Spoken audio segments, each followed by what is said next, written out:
Welcome to the Type 1 Radio Lounge on this St. Patrick's Day, March 17th, 2012. Oh. I am one of your hosts, Sonic. And I'm Steve. My name's actually Stephen Patrick. I'm Patrick. And we're joined by Reset. Hello, Reset. Hey there, guys. Are you enjoying St. Patrick's Day, Reset? It hasn't started yet. Okay, right. Oh, For me, I don't know. That's something that happens after dinner, I guess. Not in Ireland. Yeah. It starts at breakfast. Starts at dawn. St. Patrick's Day started 3 weeks ago in Ireland. Yes. So hopefully we're going to have Steve Willner on the show. Steve, if you're listening, ring in, please. The number is, we've got a new number now. It's 646-716-6210. No, 01. 6201. For all you numerologists in there, there is actually a 666 in there, so Goody. Yeah. Excellent. Good start, Steve Willner. If you're listening, what do you make of that?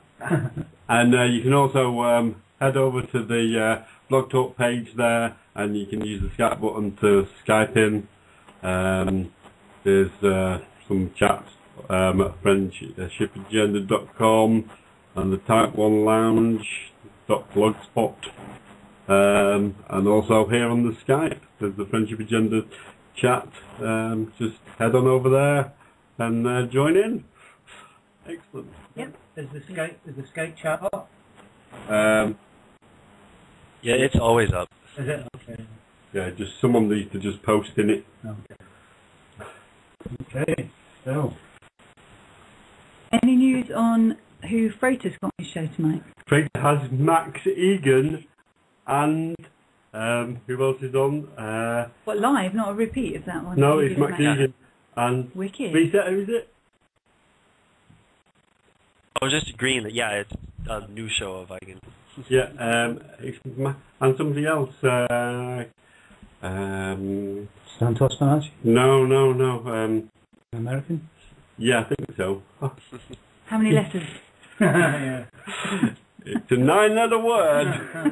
Triple word score. Has he written a book?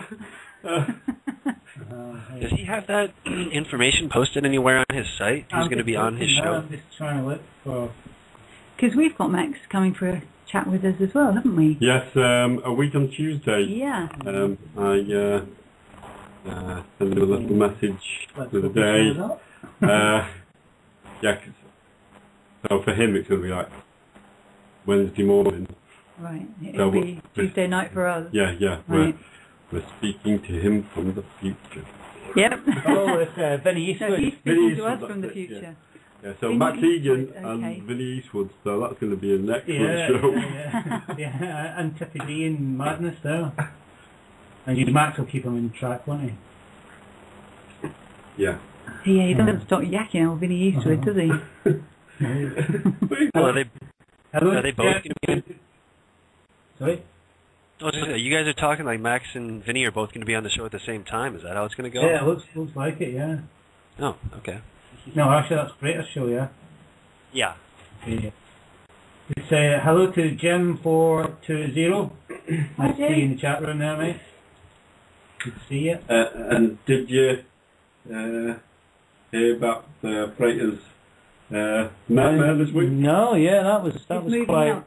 No, he was... He got kicked. Well, he Oh, got banned from Facebook because they'd logged out and then logged back into Facebook, and he was asking him for his cell phone. And when he didn't want to give that, he said, right, well, you're going to give us your government ID. Hey? Yeah, what? yeah. And so they banned him. And they did the same thing with Wayne Herschel. You know, this really makes me wonder if they're doing something because, I don't know, just kind of getting used to Facebook myself recently. I asked a friend, the other day I was posting yesterday, in fact, posted a link to the Blog Talk Radio for Swami's show that was coming up to Carolyn's wall. And before I could make the post, it brought up this thing saying, it was like a security check, one of those CAPTCHA things. Oh, yeah. Mm-hmm. Yeah, does that happen often? Yeah, I think sometimes on posts. Because I asked a friend who uses Facebook all the time, and he says that's never happened to him, and I've been using it like a month, and it happened to me yesterday. Wow. It's happened to me a few times. I think not necessarily from Blog Talk though, from other sites. But I think the weirdest thing on the freight situation was that he was posting posts regarding Facebook on the Friendship agenda, and they were getting deleted straight away. Wow. Yeah, so that's it. Yeah, that is weird. I mean, I think Mater in her post had said that they had brought up a photo and they asked her to identify people in the photo to prove that it was her before she could log back in. Yeah, I think so. Yeah, is one of the things too. That was on Facebook rather than Friendship agenda. So yeah. Right, and yeah, like I said, I was posting a link to Swami's show on Carolyn's Facebook page. So I wasn't posting on Blog Talk. I was posting on Facebook, and it asked me for that CAPTCHA thing. They're locking it down. They're trying to lock it down. Yeah. But I just wonder how the posts on the Friendship agenda would be deleted. Yeah, I mean, you'd figure it would have to be one of the administrators or the moderators or whatever, but I couldn't really see that happening. No. I was trying to make Freight a moderator, but I couldn't remember how to do that. I was asking Dudeface, and he was like, Doesn't Brandon have to do that? Because he's, the couple of us are moderators, but he's like the site administrator or something. Well, Ange made me. Yeah, Angela can make. Did she? Okay. Well, I don't know. I guess I wasn't there when it all started, so that's all. Yeah. And Dudeface said that Ange made him a moderator as well. So. Okay. Maybe she's Queen and Freeman's the king. The Queen Bee.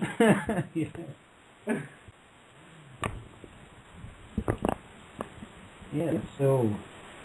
And talking of bees, hopefully we'll be joined next week by the bee guru. Yeah. Andrew Goff, who will. He's a BG. Hopefully be here in the studio with us, because he's coming to Brighton and doing a talk, and hopefully he'll be here right in this very lounge kitchen. So they're coming here to actually do it, so we'll actually have a guest who can't. Yeah, get away. We're going to pin him down. Yeah, it's the only way, isn't it, to These drag flaky them here by the hair. flaky synchromystics. Yeah. Yeah, so far, Kyle's been the only synchromistic. No, Alan. Oh, yeah, and Alan, yeah. And Alan's been on twice. Yeah. I think Alan should kick them into touch. Yeah. Oh, hey. I think I talked to Sonic. I think I mentioned this to you, that I've been in talks with Alan Abadessa Green of the Sync Book about releasing an ebook version of it. Oh, yeah. Yeah, digital version. I'm going to be talking to him on Monday and see what happens with that. It's already scanned in and everything. I'm just not sure how and if he'd actually want it released and where and everything. Just got to hash that out, I guess. Yeah.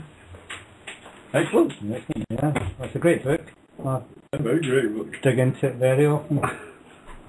The Accidental Alchemist, have you read his? John Kidd. Not yet. He's a welder. And it's quite interesting that there's somebody like me in there, sort of, who, because his name's John Kidd, he's a Robin Hood resonator. Right, okay. Did you read his passage and all his chapter? Yeah. Well, he sat down to think about what he was going to write, sort of thing, and it was the sort of John, Little John. The Little John, yeah, because he's John Kidd, sort of thing. He's a Little John, sort of thing. The guy who was teaching him welding, sort of like started going on about Robin Hood. All of a sudden, yeah, very good. Very synchronistic. Yeah, I got The Function of the Orgasm this week as well, which I started reading. What William Wright? William Wright, yeah. It's a bit of a task to read it, sort of thing, but it's very interesting. I got Not a News Image this week. Good purchase. Yeah.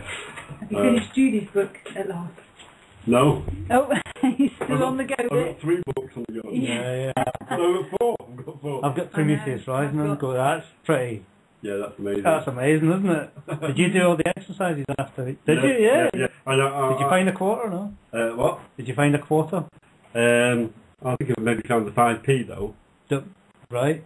Which is, you know. Well, when I went, I found 20p piece. Which, You found loads of money the other week, didn't you? You Yeah. found £25. I found £28 and then I found a £5 note the night. It'd be good to find a group to do those exercises with though. Maybe we can organise something with Brett. Not Reset Brett. New Jersey Brett. New Jersey Brett. Because he's lunatic Brett. he's a Robert Anton Wilson. He is, yeah, he is. He's read them all, hasn't he? Yeah. Well, it'd be good to get Jake in there as well. Yeah. Mm-hmm. Yeah. He's the Robert Anton Wilson. Anton Wilson. Yeah. Yeah, that's the word. Well, Steve Willner was quite similar to. Well, because the last chapter or the last few pages of Master of the Illuminati is probably one of the best sort of 5 pages I've ever read in my life. Yeah, it just goes. When Alistair Crowley spikes the acid-laced champagne. Don't give away the end of the book. Oh, it's just so... You can just see it all happening, can't you? Yes. It took me like ages to read to it because I was reading other books at the same time sort of thing. But when it came to that chapter, it was over in like seconds. It was like, oh, after all that. Fantastic book though. Absolutely brilliant. That is Masks of the Illuminati by Robert Anton Wilson. And that I should have read that. I shouldn't have read that, really, should I? Because there's no key. No, that's a complete separate book. It's the Illuminati trilogy. Yeah. Oh, right. Is that? That's just a 3-book in one. Oh, okay, right. And same with Schrodinger's Cat trilogy. That's like 3 books in one. Right. Because the Master of the Illuminati starts with a bang, doesn't it? Those 3 suicides. You kind of you don't really know what to make of it. Yeah. But I suppose at the end, it's so there's no prequel for that then. No. That's out, right? Okay. That's just because the Illuminatus trilogy, he did that with a guy called Robert Shear. Yeah, I've read Robert Shear. And then there's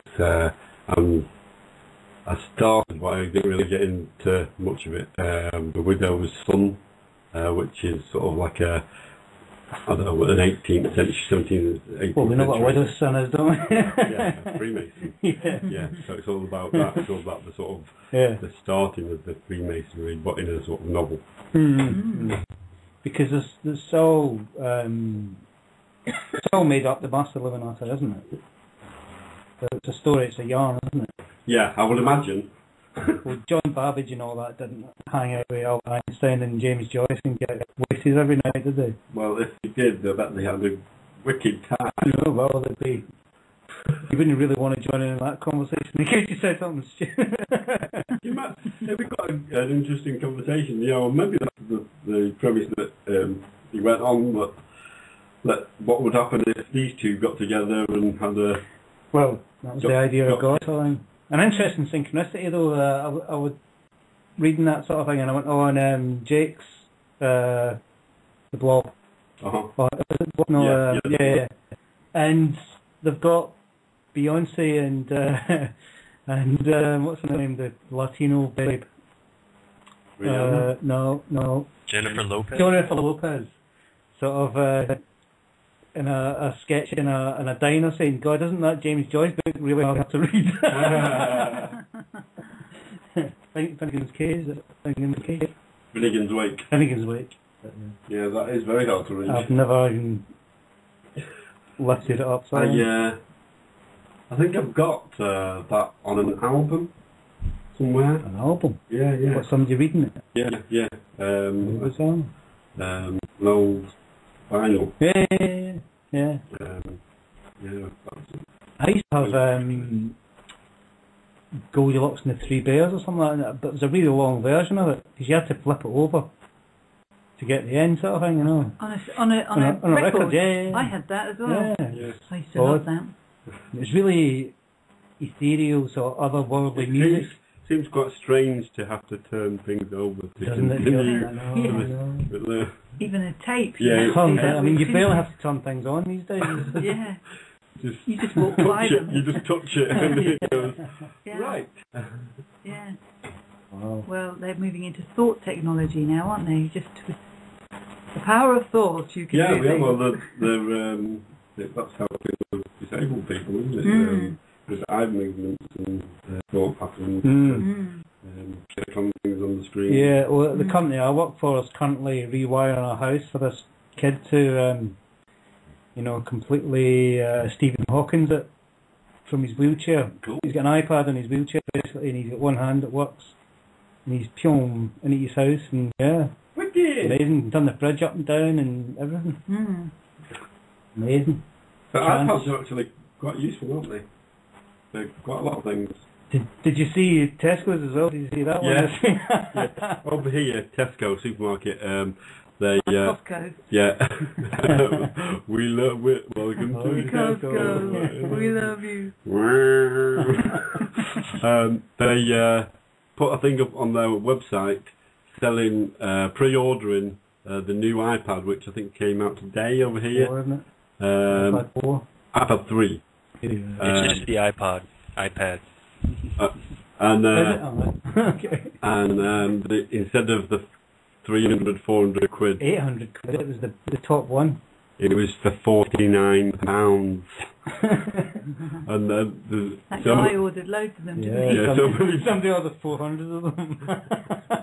and then he realised the error and said that they weren't going to they were going to renege on any of the deals, which is pretty poor, really, isn't it? Yeah, man. Yeah. That's against consumer rights. Yeah. You have to sell it for Yeah. Yeah. said price. Did you guys hear that Apple's getting sued over that Siri thing on their phone? Oh yeah, they're speaking. They're talking. Yeah. Why? Who else did that? Who else did? Well, I know. I just heard that they're getting sued because I guess a lot of people are coming up with, it's not actually finding the search terms people are searching for. All right. And I'd heard something back in the day. I not exactly remembering what the story was, but like it had a bias sometimes when you would ask it certain questions. It would have a bias. I'm trying to remember what it was. I think it was like practicing safe sex or abstinence or something. I don't know. You asked some question and it would give you some really weird answer. Like what did your stance on abortion? I think it would give you some pro-life answer or something. I don't know. That's just what. So, What are you asking your phone those kind of questions for exactly, anyway? yeah. You can't make your own decision about these things, and you shouldn't be allowed to have a phone. Particularly a phone that can talk back. Yeah.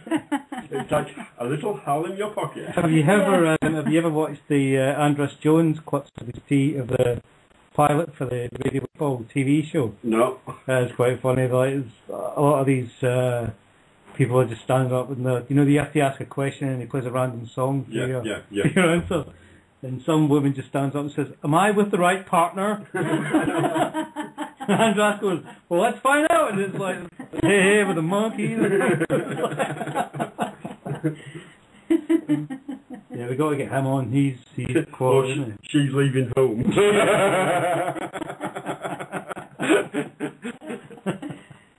Oh, the one that takes it all. Yeah.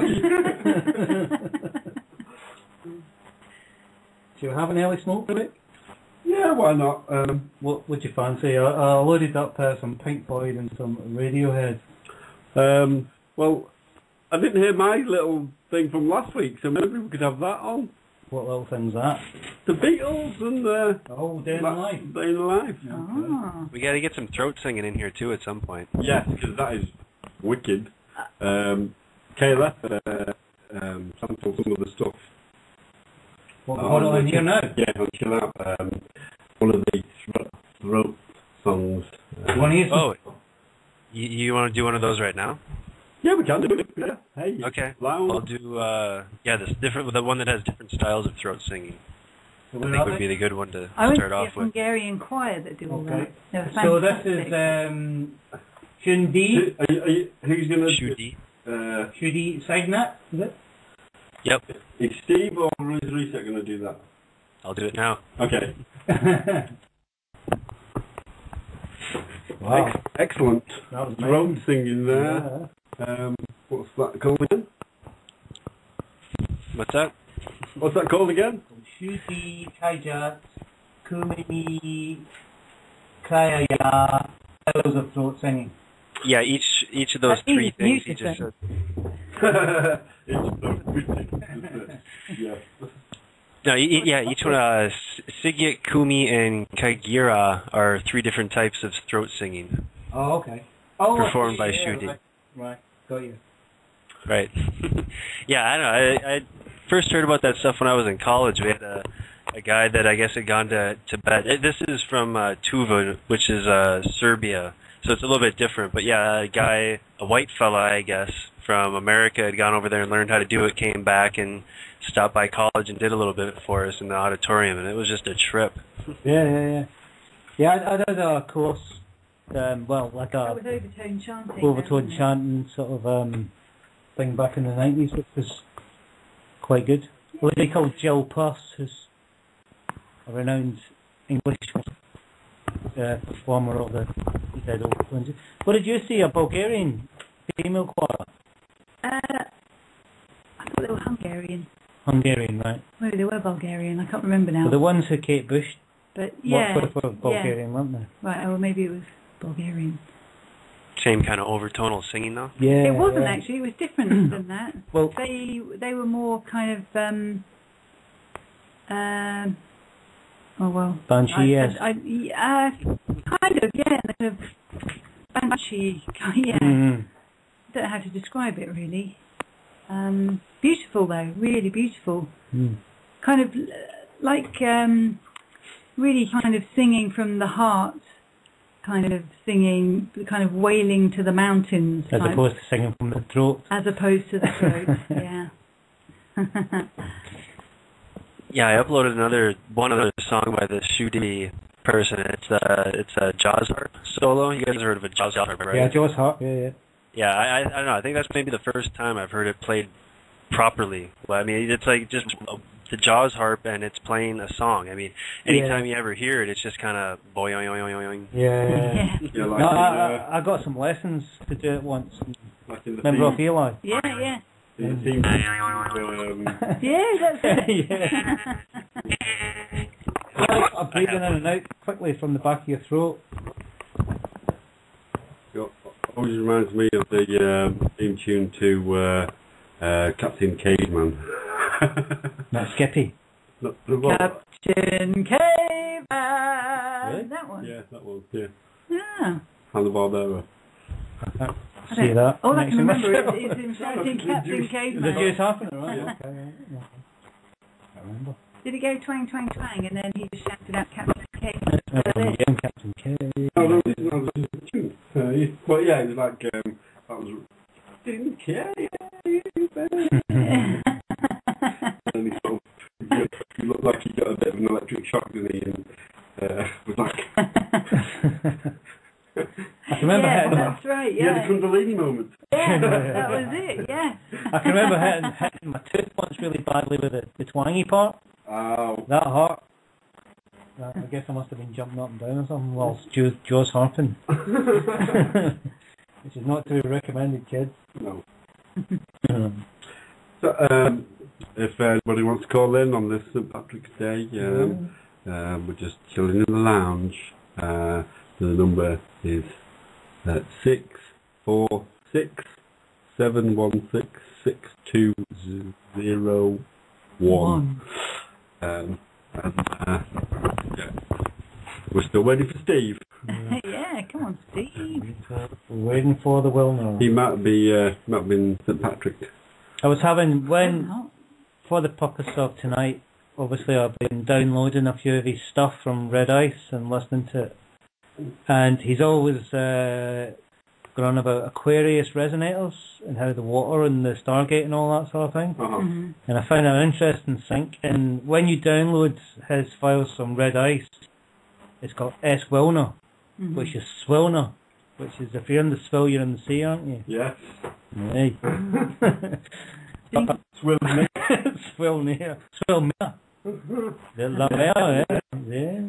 The Palace Français. I think maybe Jake Coates's having a birthday party, and he's gone to Jake Coates's birthday party and He's forgotten. done a load of ayahuasca and gone off to Yeah. see Jake. Yeah. Wow. And yeah, so happy birthday, Jake Yes. Coates. Happy birthday, young fellow. Yes, you credit to humanity, you. Just Is that all he is? Yeah. Brain the size of a planet, and he's only 30. crazy. Don't just hate him. No, I love him very much. I'm pulling your leg. I quite liked the way in Steve Willner's Bit and Think book he refers to the Coatsian synchro Right. Yeah. Well, he often says that in his voiceovers a lot as well. Yeah. And let us take you in Johnny down the hallways of always and the Coatsian sort of philosophy. Yeah. He's great. It's been great to sort of listen to all his old stuff again, sort of thing. And we first heard of him on Freeman. He's on a show on Freeman, and that's still on his blog. Archive show of Freeman, sort of thing. So how long ago was that? 4 or 5 years ago. Wow. So he must Yeah, be. it was a while ago. He's not very old himself. You know, he's. Yeah, I think they're all sort of late 20s, 30s, aren't Yeah. I wanted to know how he got on with the Supreme David de Rothschild. Was it Supreme David Rothschild or is it Supreme David Rockefeller? I get Oh, the these Green families mixed Green, up. the green guy, David Rockefeller, isn't it? No, it's Rothschild. Is it Rothschild, is it, Right, right? de Rothschild, yeah. Because he was going on some kind of polar expedition with him, wasn't he? And he was all kind of... Is that the same polar expedition that Brooke Agnew's going on, starting this summer? No, it was a while back. Oh, right, okay. Yeah, this was ages ago. He was He's a all... bit of a weird dude, David Ross. So. Yeah, very odd. I saw an article. Well, when all you're about a member of him, the biggest, most fucked up family of all time, You've worse than the gotta be Jacksons. a little weird. Yeah, he is completely. He was talking all about green issues in this Sunday afternoon. Sunday, not necessarily afternoon, but in this. In Great Britain we have these big newspapers that come out on a Sunday, and he had an article in one of the magazines that come with one of these newspapers, and he was spread out across all these plastic water bottles in a messianic pose. Yeah, and the crucifix thing, yeah. Well, no, he had a skull and crossbones on his belt buckle, and he had kind of a slightly beardy, long hair look, and actually he might not have had long hair, but he had the beardy look, and he was very messianic with his arms out and sort of, in the sort of crucifixion pose. Did he look like Swami? Hello, Swami. No. Namaste. Namaste, everyone. Namaste. Hey, guess what? If I were closer to you guys and really drunk, I'd be Irish.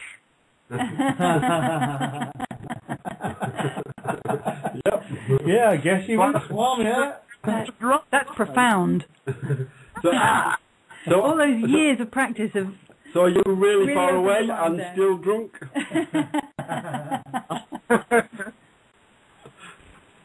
Nope, no drunk. Okay. I still love the fact that our resident Swami's phone number is just all the ones. The 11. Isn't that strange? Resonating the 11 there. I don't even know how that happens. That's because he's a pillar. Yeah. That's because I couldn't get any other numbers. That's one. Okay. Thanks, Mr. Well, there's Dave. only 1 and 0, isn't there, really? Yeah. The digital one. You're just a binary code there, Swami, aren't you? Yeah. What number that is in 111? Do you know which number was invented in India? Which number? Yeah. Swami? 0. Exactly. The whole. It was the most important number ever invented, apparently, because that meant that mathematics could go infinite. Right. There you go. Yeah. Also invented shampoo. We'll have to use calculators. So I don't know. I think India have invented quite a lot of stuff, haven't they? Yeah. A lot of stuff that for our country. This Swami can't count to 21 without taking my pants off. So. What happens when you get to 22? I'm done. Just don't be in the bank with it. Excellent. So, Thanks so much for calling me yesterday, guys. That was the best whole show I've been able to do. well, yesterday. Yeah. Yeah, I heard that was a really good one. I wasn't around to hear it. I was but really heard enjoying was it. great. And then it just cut off because obviously it was the first time I've actually listened to a show through Blog Talk. Right. And it stopped. I was like, what?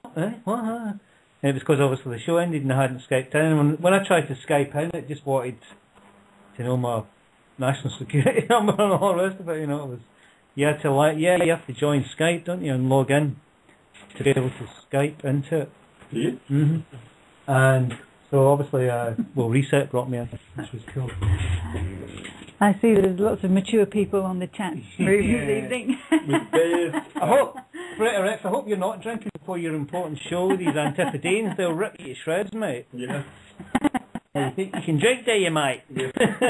They've already recovered from St. Patrick's Day. They're on the 18th.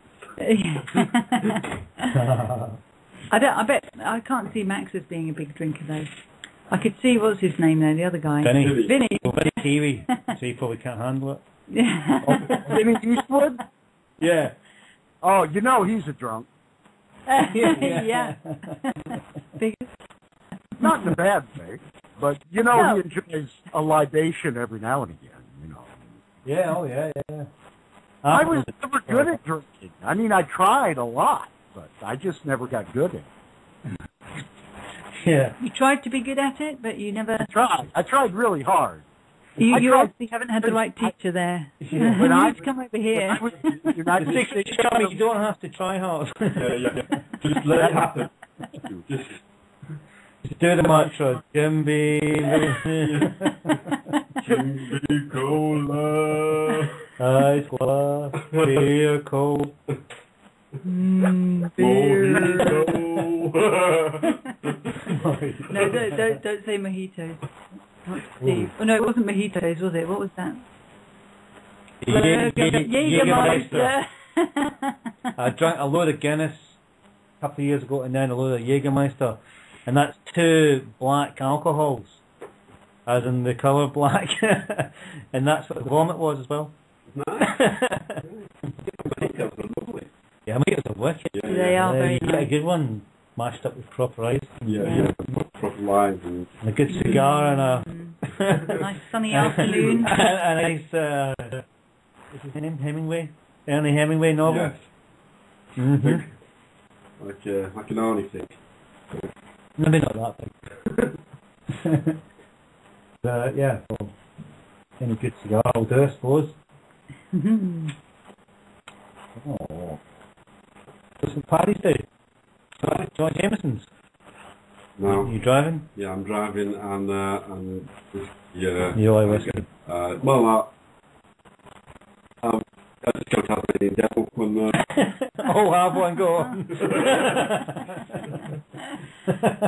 We just want to see that. Yeah.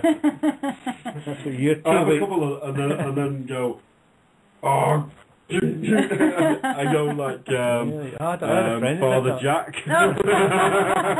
Heck. Yeah. Yeah, I had a friend who was like that, and he said, because I bought my whiskey at his birthday party one day, his birthday party, and he just went crazy at me. He said, what are you trying to do? I mean, what do you think? And I was like, I didn't know. Remember, Todd? Oh, really? Right. Yeah. And apparently I just left it on the table. I thought, well, because I didn't really want it. Apparently I did drink it later, and He did go tell all me. hell let loose. And last week, I went to a 50th birthday party, and I really didn't want to go.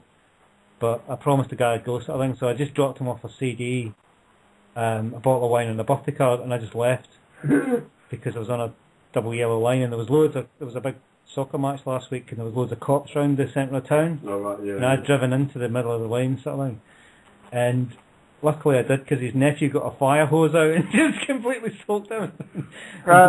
Blew the fuse on the sound system and all that. Yeah. Great party. Yeah. Ballroom blow. Everyone left by 10:30. So alcohol, kids, it's not in the right hands, it's okay, but Yeah, don't Not to be played with. As it says on all cans over here now, and drink responsibly, people. Yeah. Well, they're singing the Rocket the Sky, the Price Sky on booth to sort of deter you from drinking, aren't they?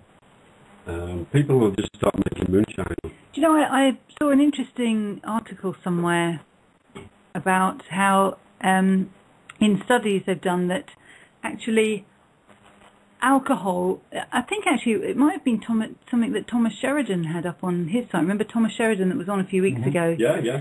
And talking about how alcohol doesn't actually make you go doolally when you drink it. It's just the programming that society gives you that you can actually, when you drink, you have to act in a certain way, and that it is actually only the programming that is making you act in that bizarre way, because alcohol is not a great stimulant. You're programmed it's to more go of mad.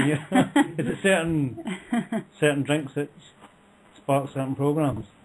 Oh, I don't know about that, but just that.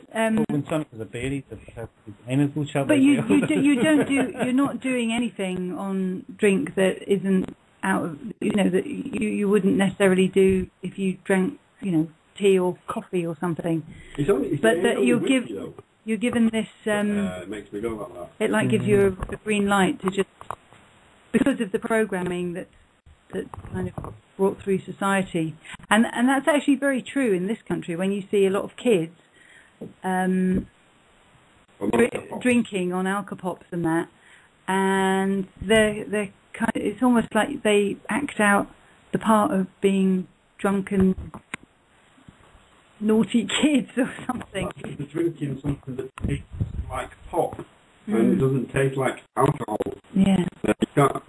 They are just the crazy things. Do you have these things called alcohol pops in America? They do. They have breezers. And yeah, things like that. Wine coolers. Wine coolers. That kind of. Yeah, kind of flavored type beers and stuff is what's coming out now. Yeah. But it doesn't taste like beer. It tastes just like pop. It's like sweet. No. I mean, they've literally come out with ones that's basically like a Red Bull, except it's got liquor in it. Yeah. Yeah, they do. I think they started doing Red Bull vodkas. Yeah. Well, yeah, but I mean, these are ones you can buy at the store that it's already pre-mixed. It's energy drink and alcohol. And I've heard in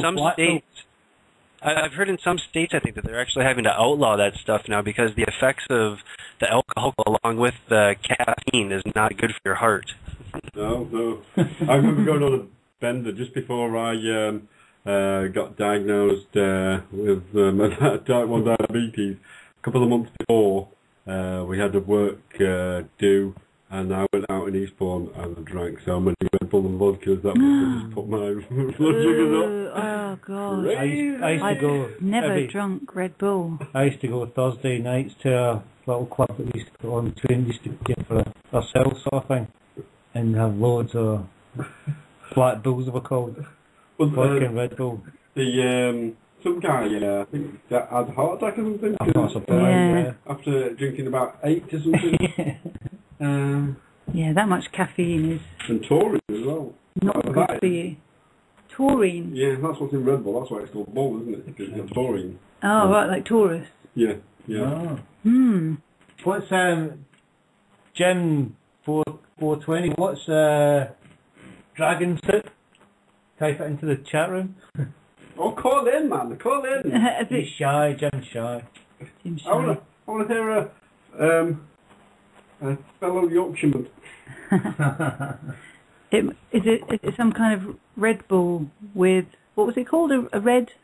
Dragons and Dragon. Dragon, oh right. No, Dragon Soup? Dragon Soup. Dragon Soup, okay. Ooh, we could have a quiz, There you go, couldn't you we? can What tell could it be? You can tell us. No, don't tell us just yet. We've got to think. No, what is it? That's 9% Red Bull. With That doesn't make with what else? dragon's blood. You mix it with blackcurrant and something else. Blackcurrant Red and Bull. Dragon.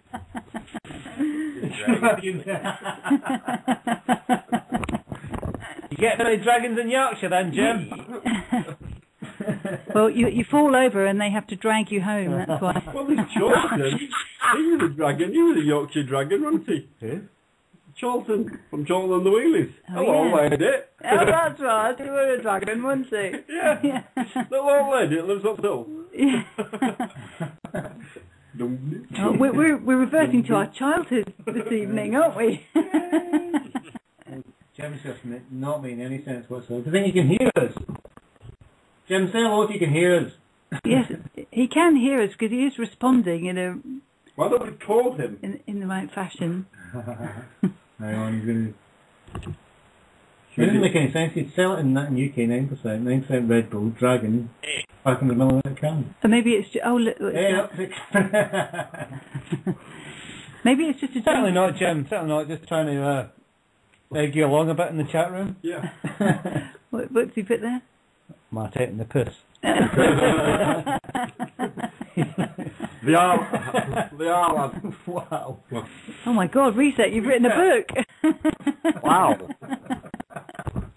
Does this include the recipe and everything? Yeah, I think it does. Oh. And a link to I the was YouTube joking. Can't see this unless Does all our listeners are in the Friendship Agenda chat. Okay, so we'll just let you know that Reset has actually put the recipe up on there for the dragon drink. Dragon soup. Oh, okay, right. So Wow. what's in it, Steve? What's in it? Let me just get a bit closer. Cocktails combining vodka with caffeinated energy drinks that have been popular in pubs and bars. Dragon Soup takes this informal self-mixed innovation and turns it into a caffeinated alcoholic cocktail in a chillable can. So it's just you were drinking, yeah, but they it's call it dragon It's what Jim blood. talked about. Dragon soup. Dragon Soup's a brand name, obviously. Right, okay. Be like Monster. So we're Yeah, not, monster, oh my God. not being young anymore. Notice the wording, though. Serious. Oh, yeah. Fortified with vodka. Yeah. I'm sorry, I never thought of vodka as something that could fortify anything. That just caught my attention. It's vitamin B, isn't it? That's what they call water in Russia, isn't it? Yeah. Vodka. Vodka. Because it doesn't, and they drink it because it doesn't freeze. So, But Hey, look, if you take me to that tureen, if you do that, it's urine, look. Guarana and delicious flavours. oh my God, guarana in it as well. 4 flavours. Cold Sour apple, caffeine, blue raspberry, guarana. lemon and lime, Oh my God. fusion. And Oh, paint. I'll have a herbal fusion. Smoke weed every day.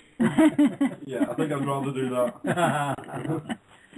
Yeah, in Russia they give out warnings when the temperature goes below a certain degree, like say when it's getting 16 and 16 and 30 below. No, they do tell you not to drink it because you'll die. You have hypothermia. Yeah, that's it. You get hypothermia without realising that you're... Part of the Yeah. top of your head opens and all the heat just goes whooshing out. Like Well, a just big wear a chimney. hat while you're drinking it, wouldn't that? Well, that's why the Russians wear those big They wear those poly hats. big, huge things, You don't should they? sell vodka hats. Yeah, with like the straws coming down the ears. God, I used to drink vodka like water when I was a young nutter. I remember going blind drunk once on fog. Literally blind drunk. Do you know the only time I've ever been blind drunk was on beer, and it was this beer called Santa Claus, which is they only brew 400 bottles of it, and they only sell it at beer festivals and in real ale. I had one, and it was 18%, and it was my birthday on this day we went to this beer. 18% for a beer. Yeah. Oh my It's God. the strongest beer. You can Guinness Book of Records. It's in there. Wow. And it was a lot of money. It was about £8 for a bottle, which was just under a litre. And they only sell you one of them. That's like drinking a bottle of wine. That's more. And I had tunnel vision. I'm holding my hands up by my eyes, and I could only see what was, 6 inches in front of me, and I just fell over and woke up in some guy's house. I managed to get home because I was getting drunk just around the corner from where I was living. We drank between the two of us, we drank a big bottle of vodka and a big bottle of Bacardi in 2 hours. Bacardi. Massage your liver. That was like Howard in Shorrick when we went to the street party there. He, hopefully he won't mind me telling this story. We've got a bottle of... Let's call him Peter instead. And he won't know.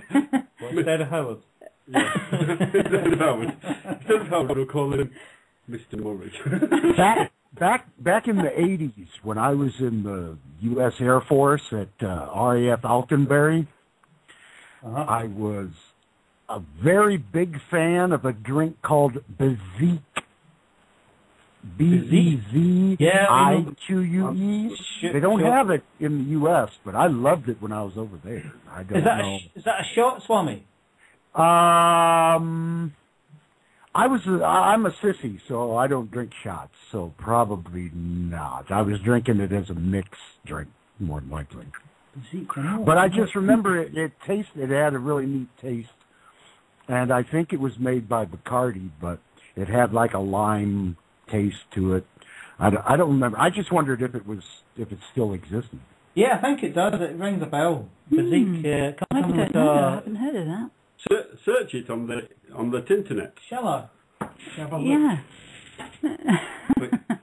We have the Type 1 technology at our fingertips. Yeah. Let's use it.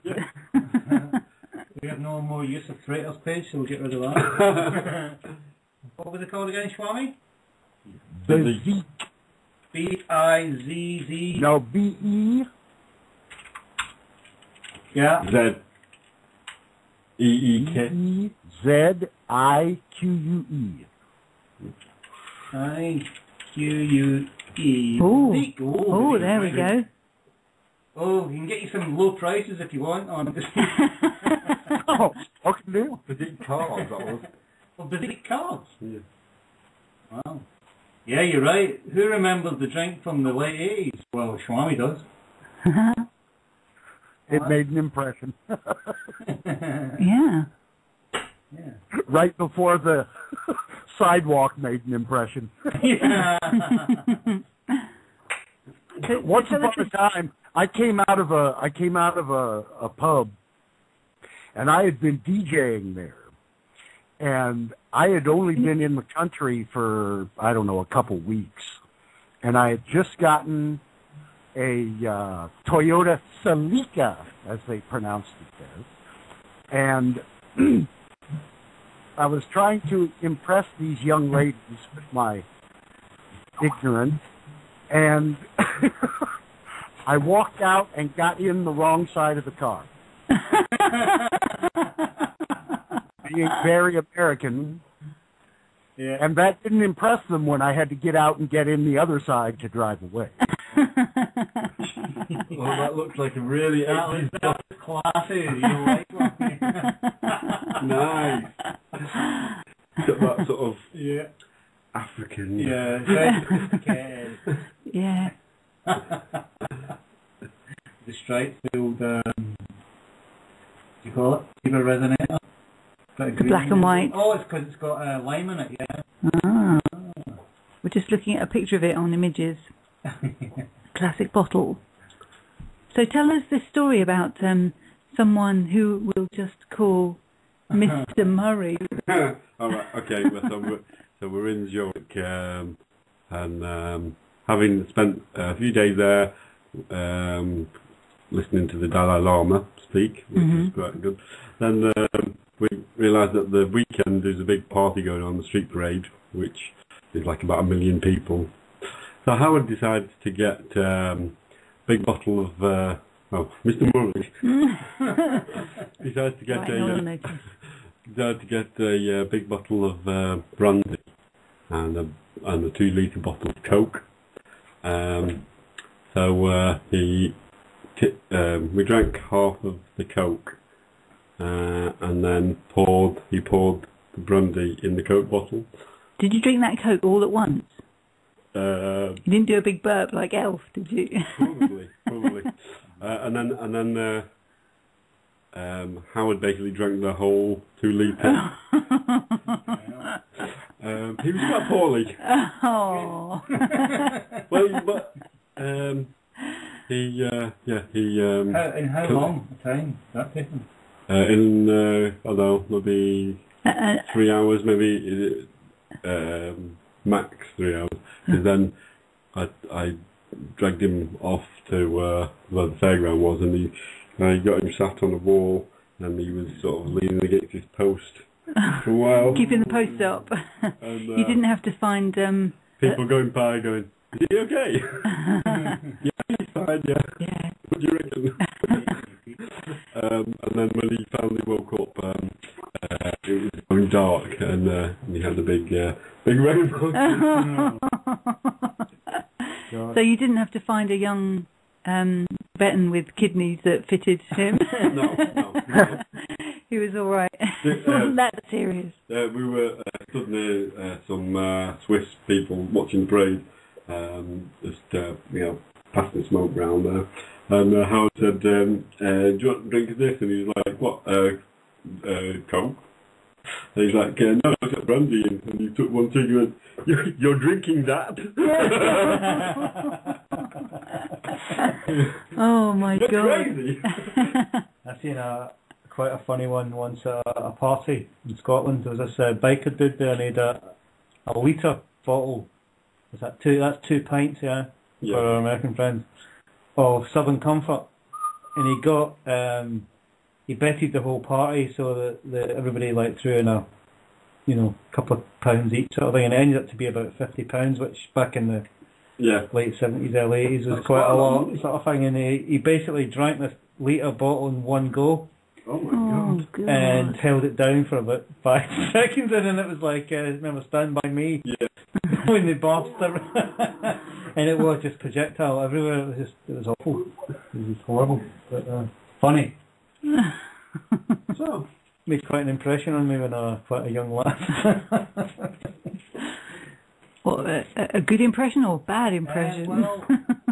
Yeah, don't be standing anywhere near somebody who's just done a litre whiskey in one go. A litre of anything, really. And I could do a litre of water. Well, we dumped 2 litres of salt water this morning on the master cleanse, didn't we? No, it's only 1 litre. Oh, 2 pints. Have you spoken to Roberta? No, I keep meaning to send him a message, or I keep meaning to do an order. Yeah. Just buy something. I was thinking about that today, actually. Yeah, we should get something. Has anybody seen Freeman's new site? I got an email from him tonight. It's just a new Freeman TV site. It's quite flash. You not seen it? It's quite... What? Updated from the one that you just did about a month? That was the Blogspot one, wasn't it? Wasn't it? Have you seen this? Freeman TV. It's all new, all singing, all dancing. Yeah. Have you? Right, okay. That's the one that you did. But yeah, when it got crashed, all right. Yeah, that's... All right. Yeah, it's been up for a few weeks. Well... Catch up, Steve. Well, he sent me an email saying that he'd updated it. So I'm just... Yeah, he's only just sent those out there, hasn't he? Yeah. Right enough, doesn't he? Say hi, Steve, on it, like these other ones. He's got 2 email addresses. Well, he's sending me 2 different emails. One's like the PayPal one, and the other one's just like, and I think they were with Lobo and Ladybug last weekend. And Jordan Maxwell. Oh, did they? Excellent. You mean celebrities? And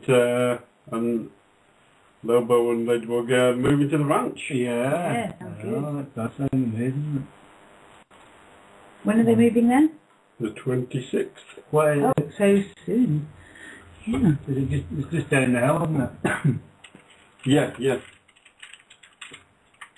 Wonder how much bigger it is. It's big enough to have a horse, and it's probably just... Well, it's called a ranch, so... Sounds big, isn't it? Yeah. As opposed to like a cottage, a hut. Yeah. Or apartment. Yeah. It's a ranch. See, Yeah. have you seen the new streaming TV thing? Yeah, he's been hanging out with his... He's been hanging out in California, meeting with friends of the show and celebrities such as Jordan Maxwell. Doesn't he get an allergy in California? I heard somewhere. He did say that he was quite allergy the other week. An allergy. Well, he Quite gets allergic. his allergy when he goes on the... He goes to California. what is it? The That was when he was doing West Coast. in. I thought that's what hippies when he was in most at home. Albuquerque. One of my friends is at South by Southwest at the moment. Oh, right. Oh, did you hear about the ticket fiasco on that? No. Well, people were getting... It's like they were here a couple of years ago in Reddit and all that. Right. People were sending money off and it's just gone. No ticket. He won his business won like a free VIP passes. Oh. Wicked. Yeah. That's a festival. So he's been there for 10 days. Lucky bastard, Jim. Mm-hmm.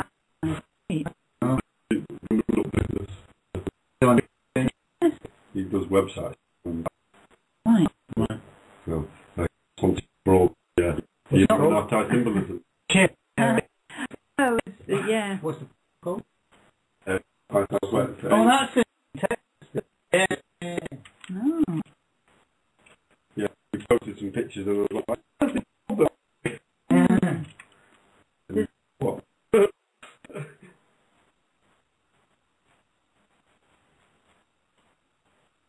There's some kind of tech expo going in at the moment as well. Oh. Yeah, it's the It's not. Oh. Good. Yeah.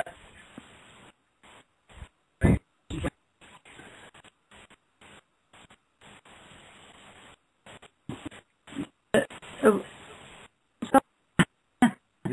Somebody's saying it's okay. No. Oh, rain. yeah. Oh no.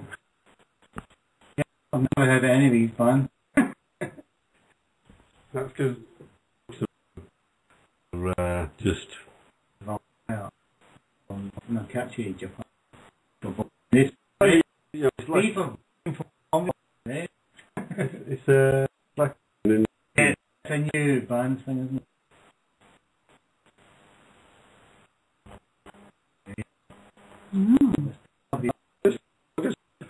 hope we don't have to pay less. Yeah. I remember years ago I was in Manchester, all the bands had to pay. You had to pay to perform to people. Yeah, what's that about? You sure? Surely people should. Bad business plan. Yeah. You're going to ban. You were there, weren't you? Think of.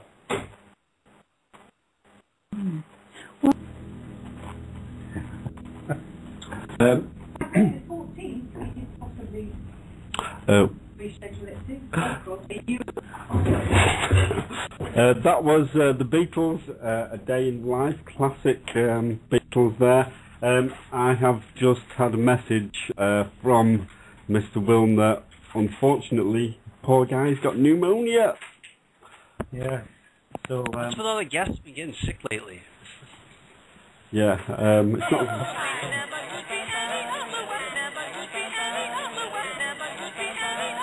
oh yeah, that's a player. Yeah. This isn't us, is it? Yeah, that was the player of Sgt. Pepper. Yeah. Oh. that wasn't just a synchronistic thing, you know what I mean? Yeah, so... Yeah, so poor Steve Willner, we hope you get better soon, mate, and we'll definitely have you back on when you're better. Yes, the main thing is you just sit and get well, my friend. Yeah, absolutely. So yeah, we've got an hour to just chill in the lounge. Yeah. So if anybody wants to ring in, the number again is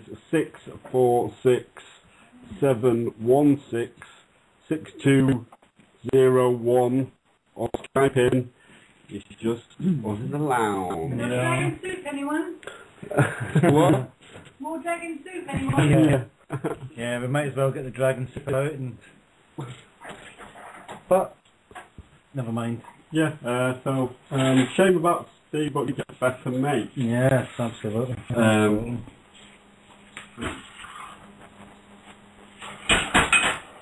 And was Jake? Oh, No, Jake. that was Just, his birthday. no, Jake's birthday is today. Oh, right. I just not got back in touch with him, and then I set up the show, and he's like, "So, dude, I've got plans." So fair enough. Fair enough, yeah.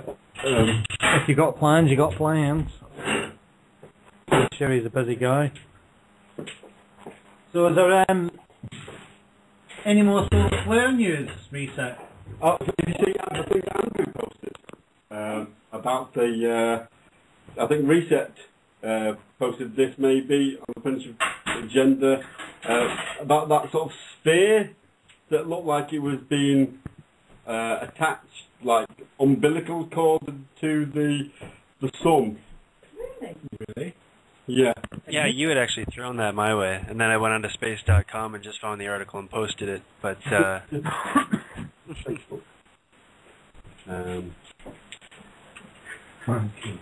there's a great picture of some American news channel here. It says, "Man killed to death." What?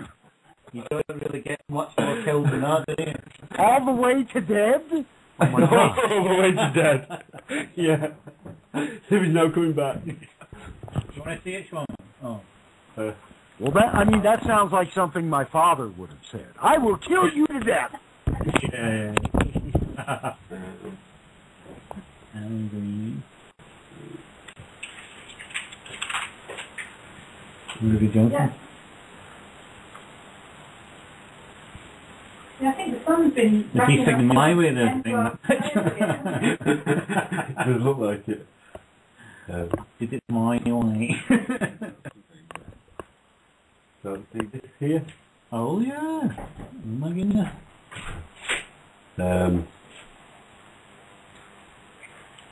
So that an umbilical cord has gone into the sun.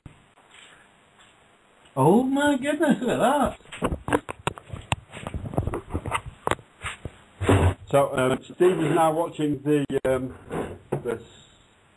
picture from one of the sun satellites with some Do you think that's refueling? whirly. Huh? Do you think that's refueling? I have no idea. Don't know. well, yeah, I guess the theory with that is it would be some sort of craft that would get energy from the sun or something. Okay. Well, I mean- in Stargate Universe, the ship that they're on, called the Destiny, does go through the suns and they're recharged through that. Really? And doesn't Karku talk about using stars in that way, like for Type 3 civilization, something like that, using the solar, the stars to refuel the ships. Wow. Well, I think he did, and to go on with that even a little further, I'd heard somewhere back in the day, I'm not recalling exactly where now, but that extraterrestrial ships have been seen, on radar type things, hovering around large thunderstorm systems and stuff like that, right, sucking right. energy off of the lightning and stuff. That's on Jose Escabila's, Possibly, might have been him. the guy that did the moon rising. Moon Rising in the LA. Did you ever see his LA film? Yeah, That yeah. was brilliant. Yeah.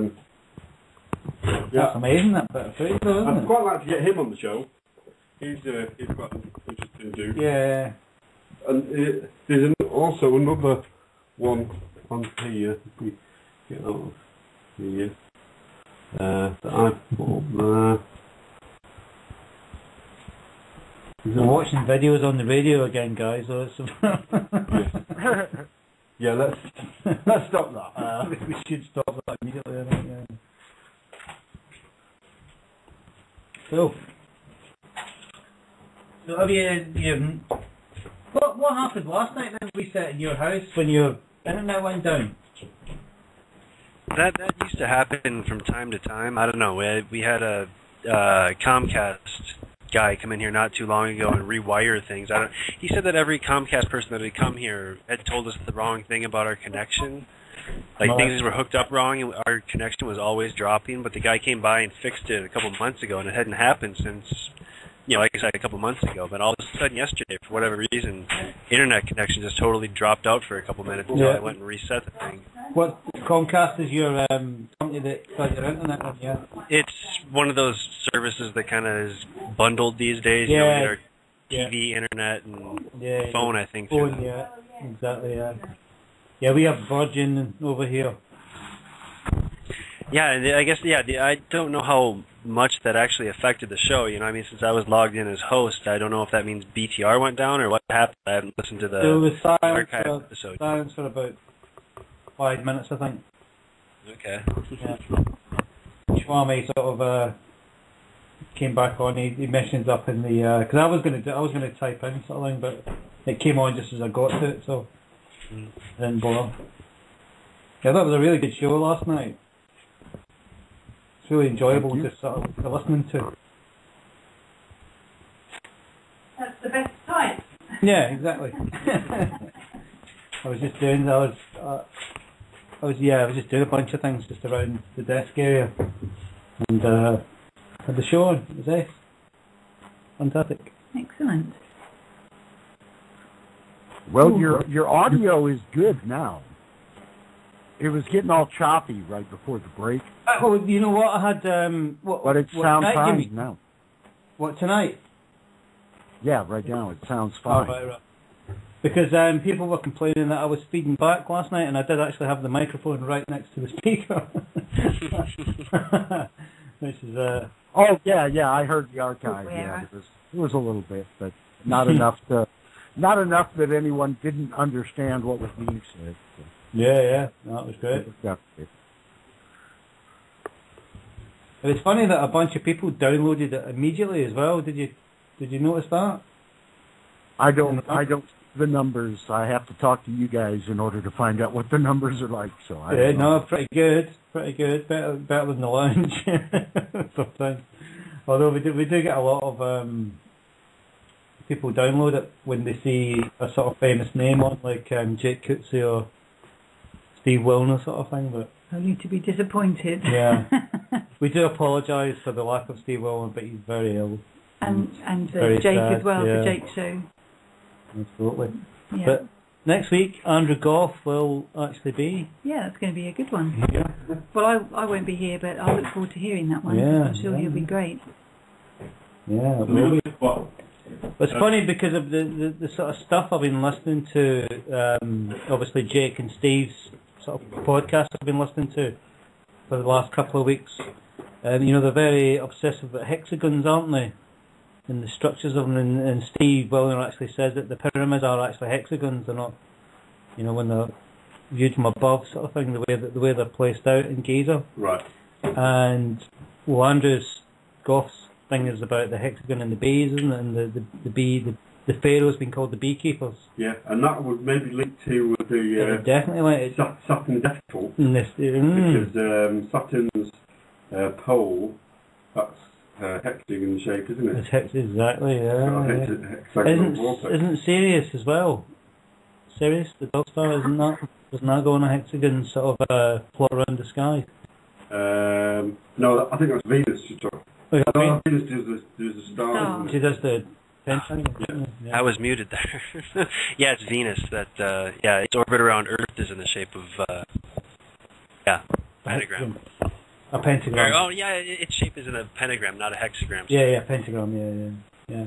It's just interesting that all these little things connecting up, and then him to do that radio show he did, and then for us to meet him Straight away. Not long afterwards. It's quite it's meant to be.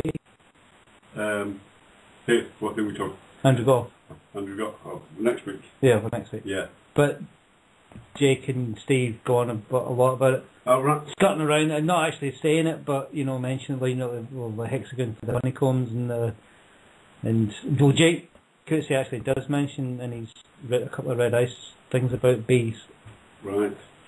Being the bee thing will be very, very connected to it, something. Connected to the freedom. How is the Freedom Tower coming along anyway? Does anybody get any idea in the States there? No. It's not up yet. It's not built. I don't think it is. I don't know. I don't know why it's taking so long to build a simple building. But it's because of the ground effects from the...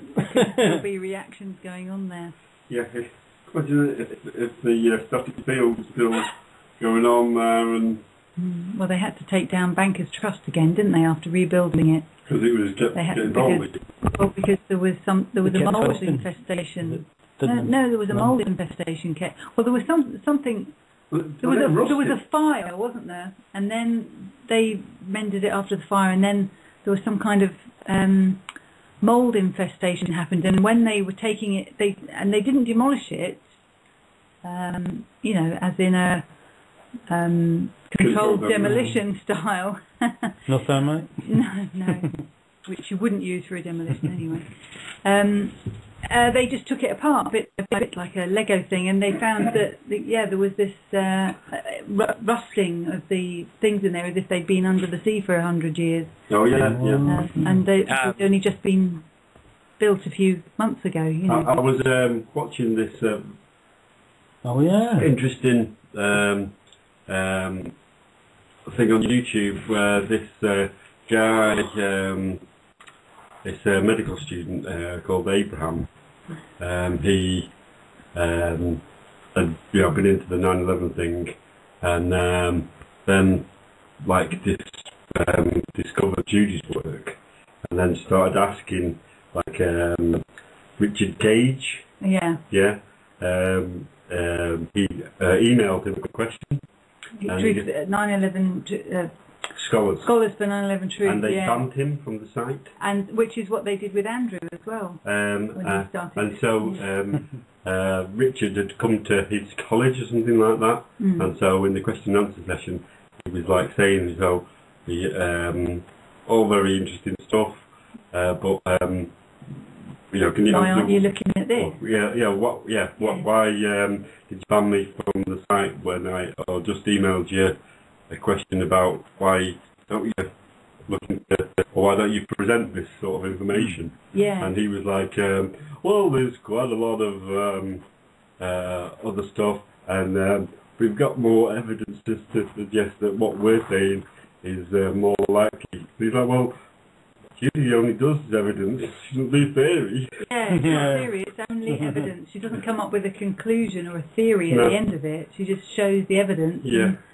You make your own mind up. And then, because he was mentioning, Stephen Jones saying that, Judy's space beam from space. And yeah. Did she ever say that? No, she's never said that. Never said that. No, that just like cold fusion. Where's your proof? Where's your proof that the big beam from space? It's a phrase made up by Stephen Jones. Yeah, who was taking quite delight in the fact that she just got, sacked from a job because of it all. Nice man. Yeah, he hasn't been sacked from his job, is it? He's still in a very cosy academic position. But he works at Brigham Young University, doesn't he? Brigham Young.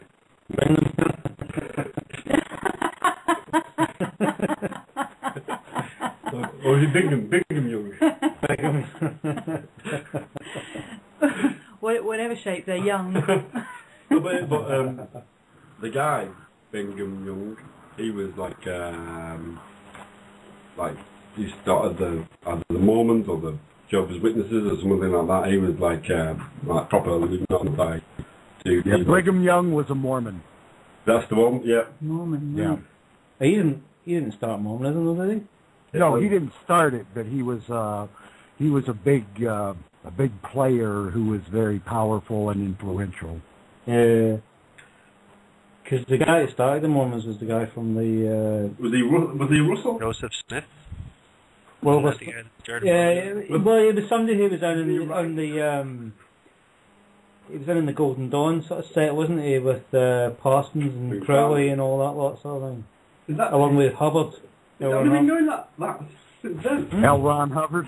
Oh, yeah, you're thinking Scientology? Yeah, but wasn't Scientology and Mormonism around at the same time? I thought Mormonism has been going a bit longer. Mormonism was way earlier.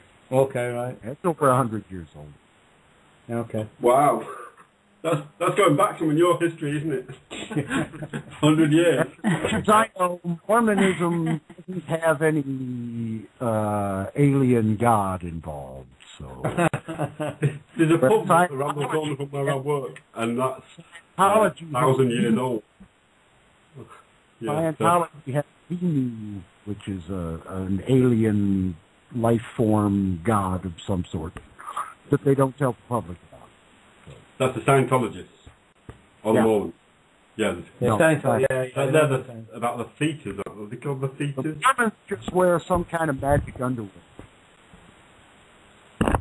I don't know. I just spotted balance. It's kind of sort of like the Freemasons. Oh God, what's that? Not a bib. It's a goes around your waist. What's it called?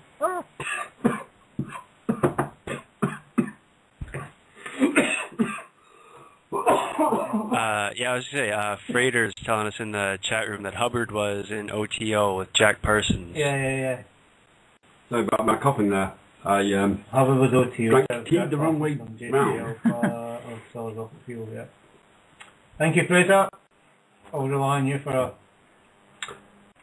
the historic knowledge. Yeah. Right there, our interdimensional agent. Yeah. yeah.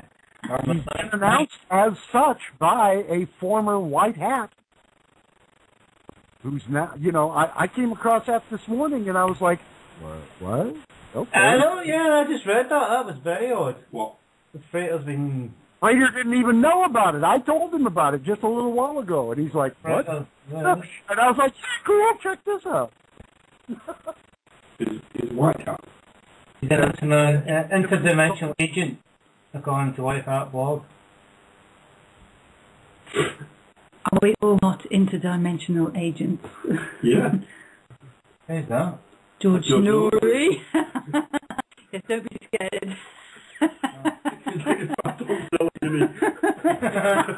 He's even better than that. That's George Norrie. Is that George Norrie? If Frater was as boring as George Norrie, he wouldn't have a show. George Norrie's got to be one of the most boring humans I've ever heard. He looks pretty boring, yeah. He is, but he thinks he's interesting. That's the thing, though.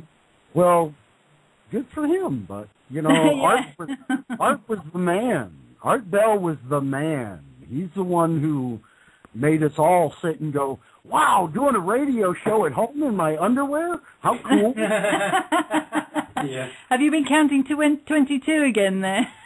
Where's the bit about Frater then? Well, we don't know. Look on my email address is on here as well. I don't know. Is this WordPress or Blogspot? So WordPress, isn't it?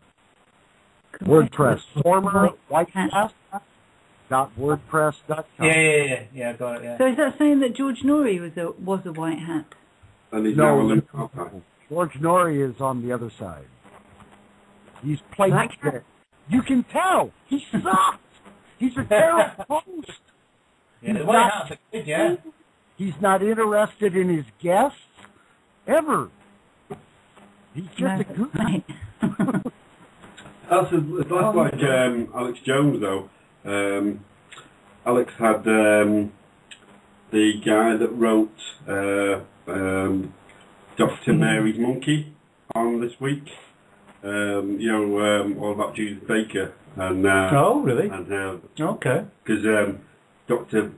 Mary Simpson, I think maybe she's called, she was doing those experiments weaponising cancer. Mm-hmm. Yeah. And I didn't realise. I think I remember hearing it when Judith was on the show, but he was explaining it that Judith was just like this high school kid, and she'd got a lab in a shed, and she was giving cancer to mice in a week by injecting them with something, and then it just sort of like Red Bull, yeah. Dragon blood.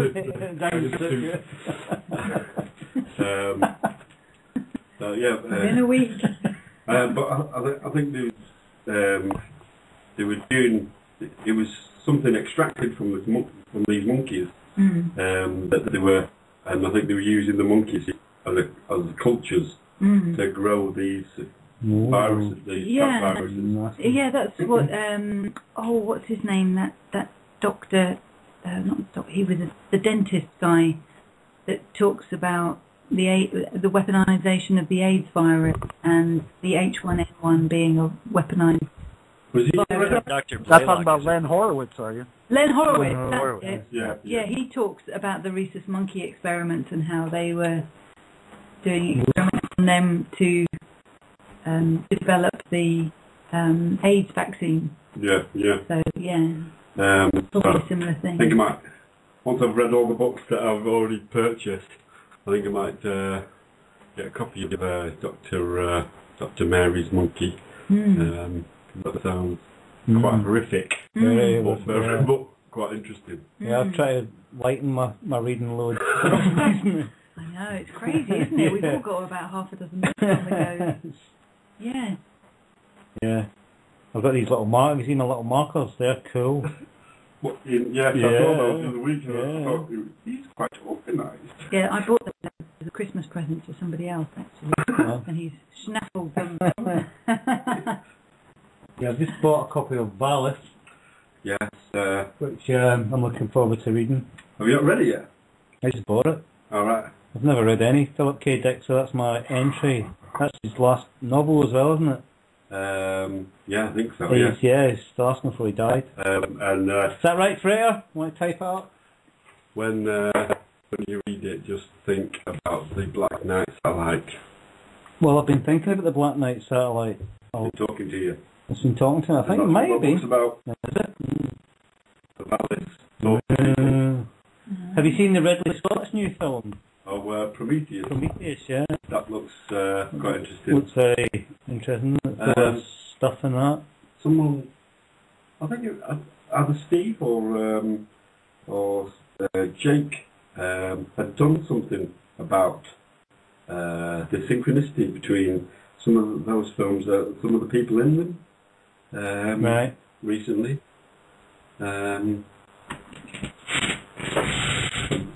I think it's all about cloning. Freya, the question is, Valis, is that Philip K. Dick's last novel that he wrote?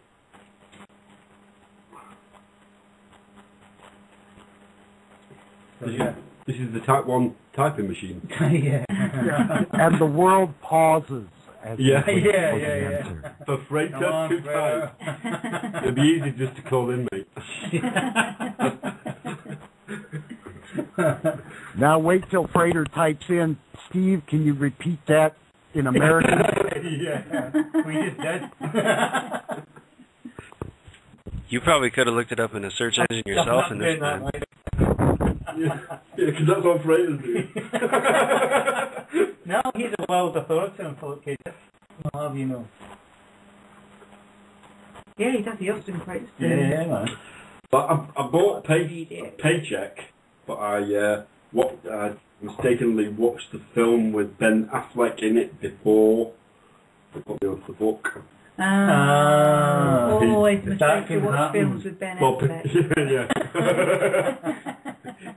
Yeah. Even though Top was quite a good film that he's in. Yeah. But I don't know if I've actually ever really properly watched any Ben. Oh, Freighter answered you guys' question, except he just answered it to me. And what's just the put answer? the wrong thing on the Skype chat. No, divine invasion, I think, was his answer. Divine Invasion is his last bit. Okay. That's what Frater believes, yes. Right, okay. I believe him. He is. I'm just delivering the mail. Divine Invasion. Funnily enough, though, he says that Prometheus Rising is the best book he's ever read. Philip K. Dick. Philip K. Dick, yeah. Yeah, well, is it quite a... Says so on the cover of Prometheus Rising. And it hasn't got Israeli... his name is Israeli... something other... the forward. Yeah, the forward, yeah. Regardé? Yeah, that's, yeah. Israeli Regardé, Yeah. is that one? That's the big long forward, yeah. Mm.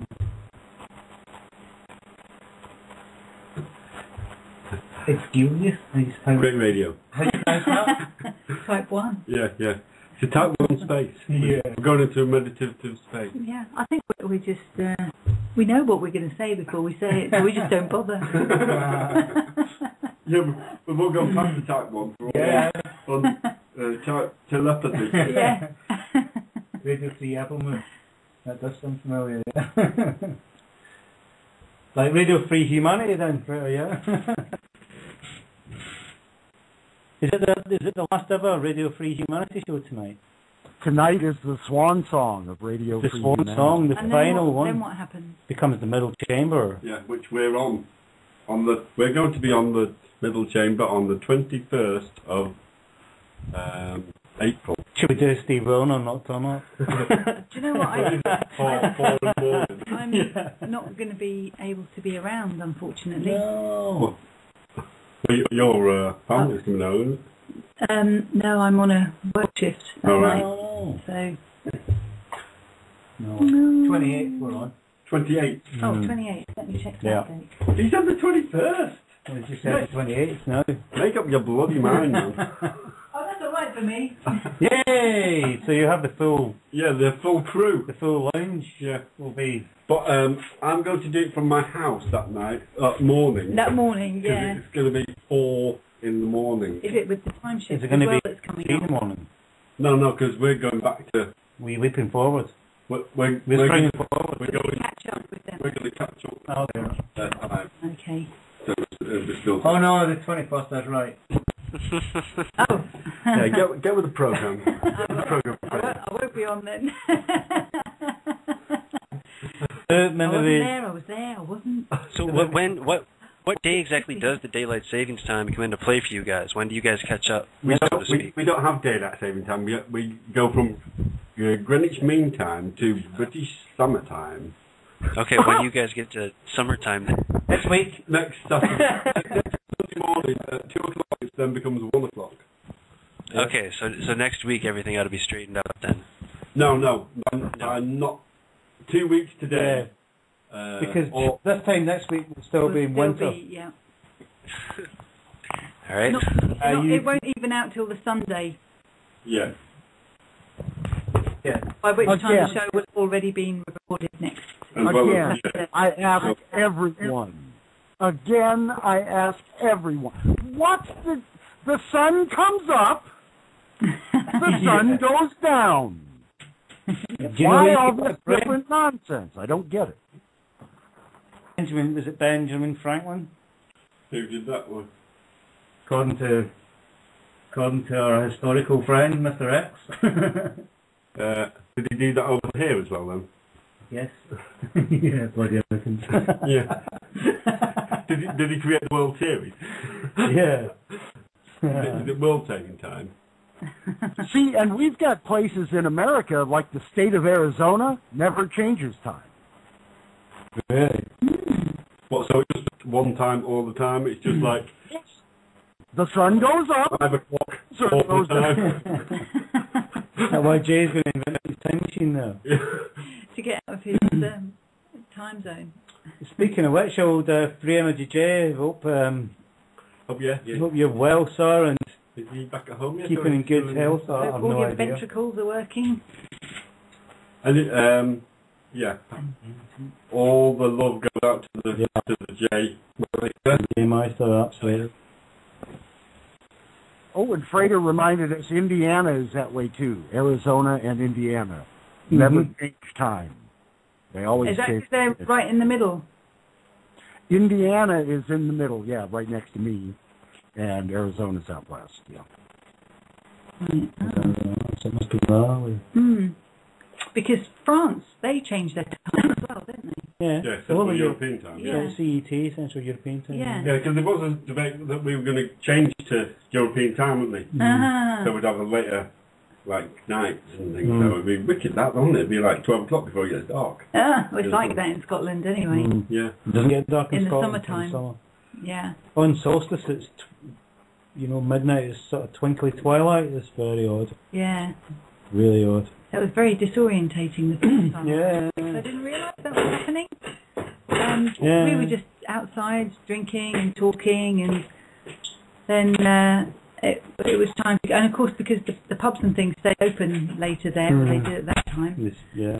And it seemed like it had only just gone dark, so I was thinking, it must be about 9:30, 10 o'clock, and it was 12 o'clock. Where did that evening go? Whoa. And then you go to sleep, and about 2 hours later, the sun comes up again. Yeah, it's rising again. It's very 3 o'clock. far maybe living that far north. But in the winter time, it barely gets light. It's like your lightness and darkness, Swami, your guru, is it? Well, I'm sorry? What about my guru? The lightness and the darkness, isn't that what you were saying about guru means? Yes. Gu means darkness. Ru means light.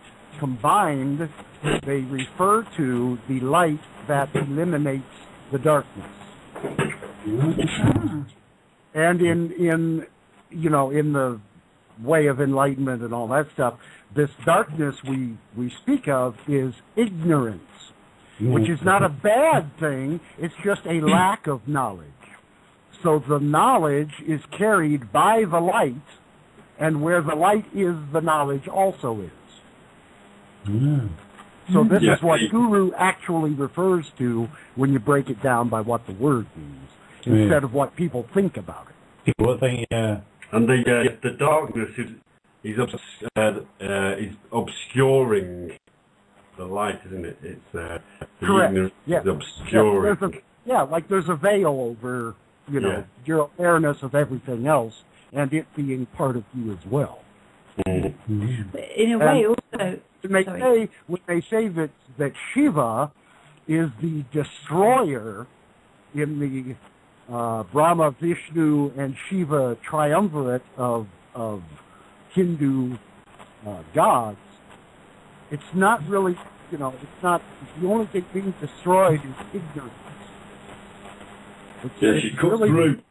It's really more like Shiva picks up all the toys and puts them back in the boxes at the end of the day, and everybody rests. That's exactly what is happening, but people have come to associate Shiva as the god of destruction, when if you look at any image of Shiva, he's just sitting there with his eyes half open, chilling. Yeah. Isn't Kali the... Yes, he's not Kali, but he does have a Rudra aspect, which is the more violent or seeking to damage to something. But Shiva is not the god of destruction, and that's not what the objective is in CERN. They have some sort of thing that's related to Shiva somehow. And it's a dancing Shiva, isn't it? Yeah. Which, not when what I Shiva went to CERN, I didn't actually see. I don't remember seeing it.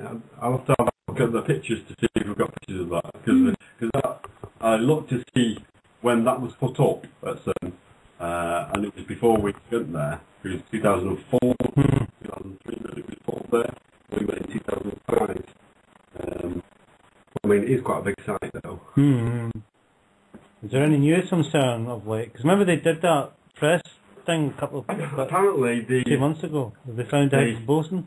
Well, I think they may be trying doing experiments with that again, but they now saying that those neutrinos that went faster than light, they weren't faster than light.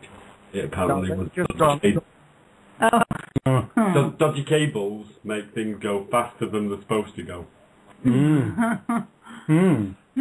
Yeah. That's a very dodgy cable. I was having an interesting discussion the other day with a guy. I was saying that maybe he just didn't want to rewrite physics, and he was like, "Well, physics needs rewriting anyway." Yeah, that's the picture.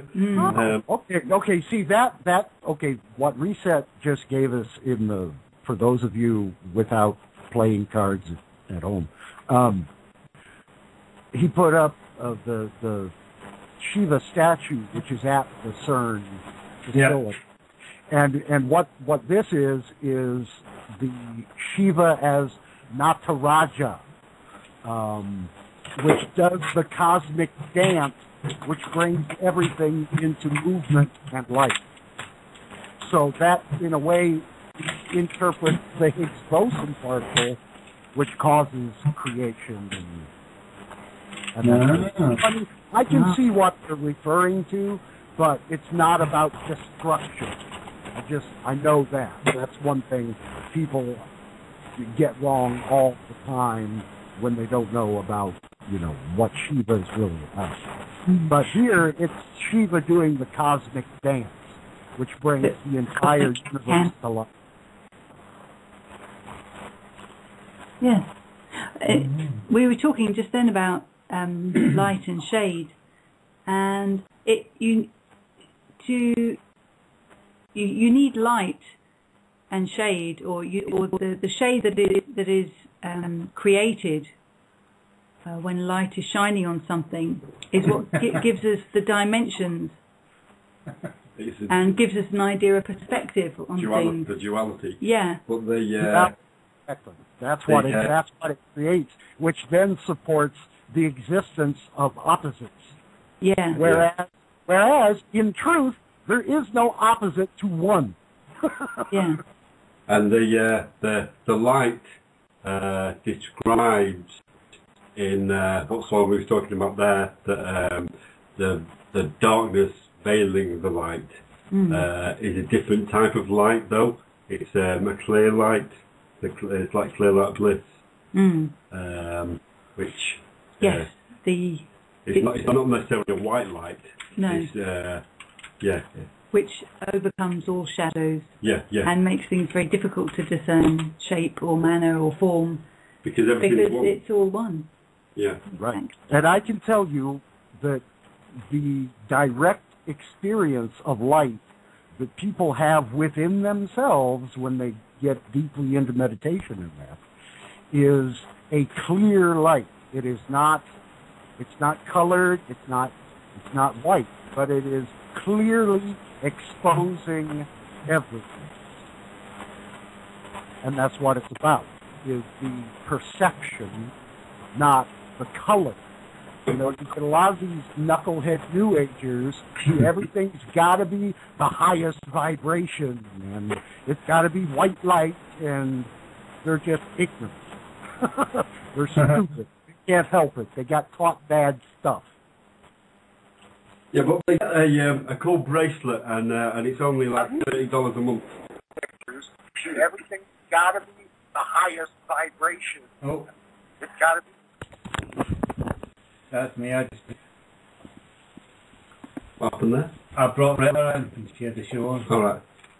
Hello, Retta. You ready? You there? Yeah. Oh. I was trying to mute myself. Hello, Retta. Long time no speak too. I like the picture of the dog and the duck. Tell us about the dog and the duck. Hi, Retta. Hi. How's it going? Oh, I've been in the garden all day. Time got away from me. Oh. How's your back?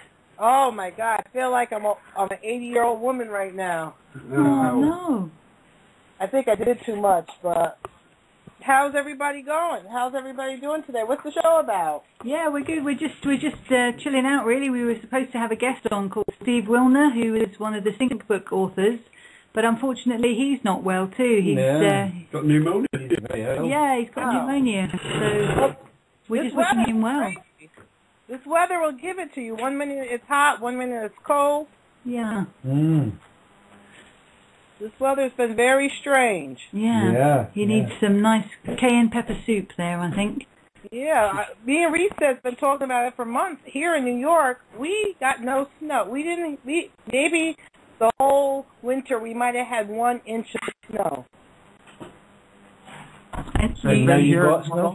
We had 1 day where snow was an issue. That was it. Do you usually get more?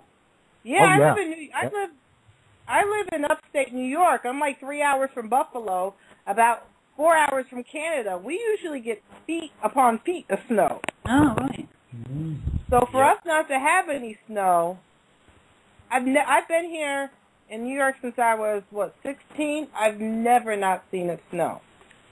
And for us here in Minnesota to have basically an 80-degree temperature day to day in mid-March is just kind of unheard of. Like I said, we should have a couple feet of snow right now, and we've got summertime weather.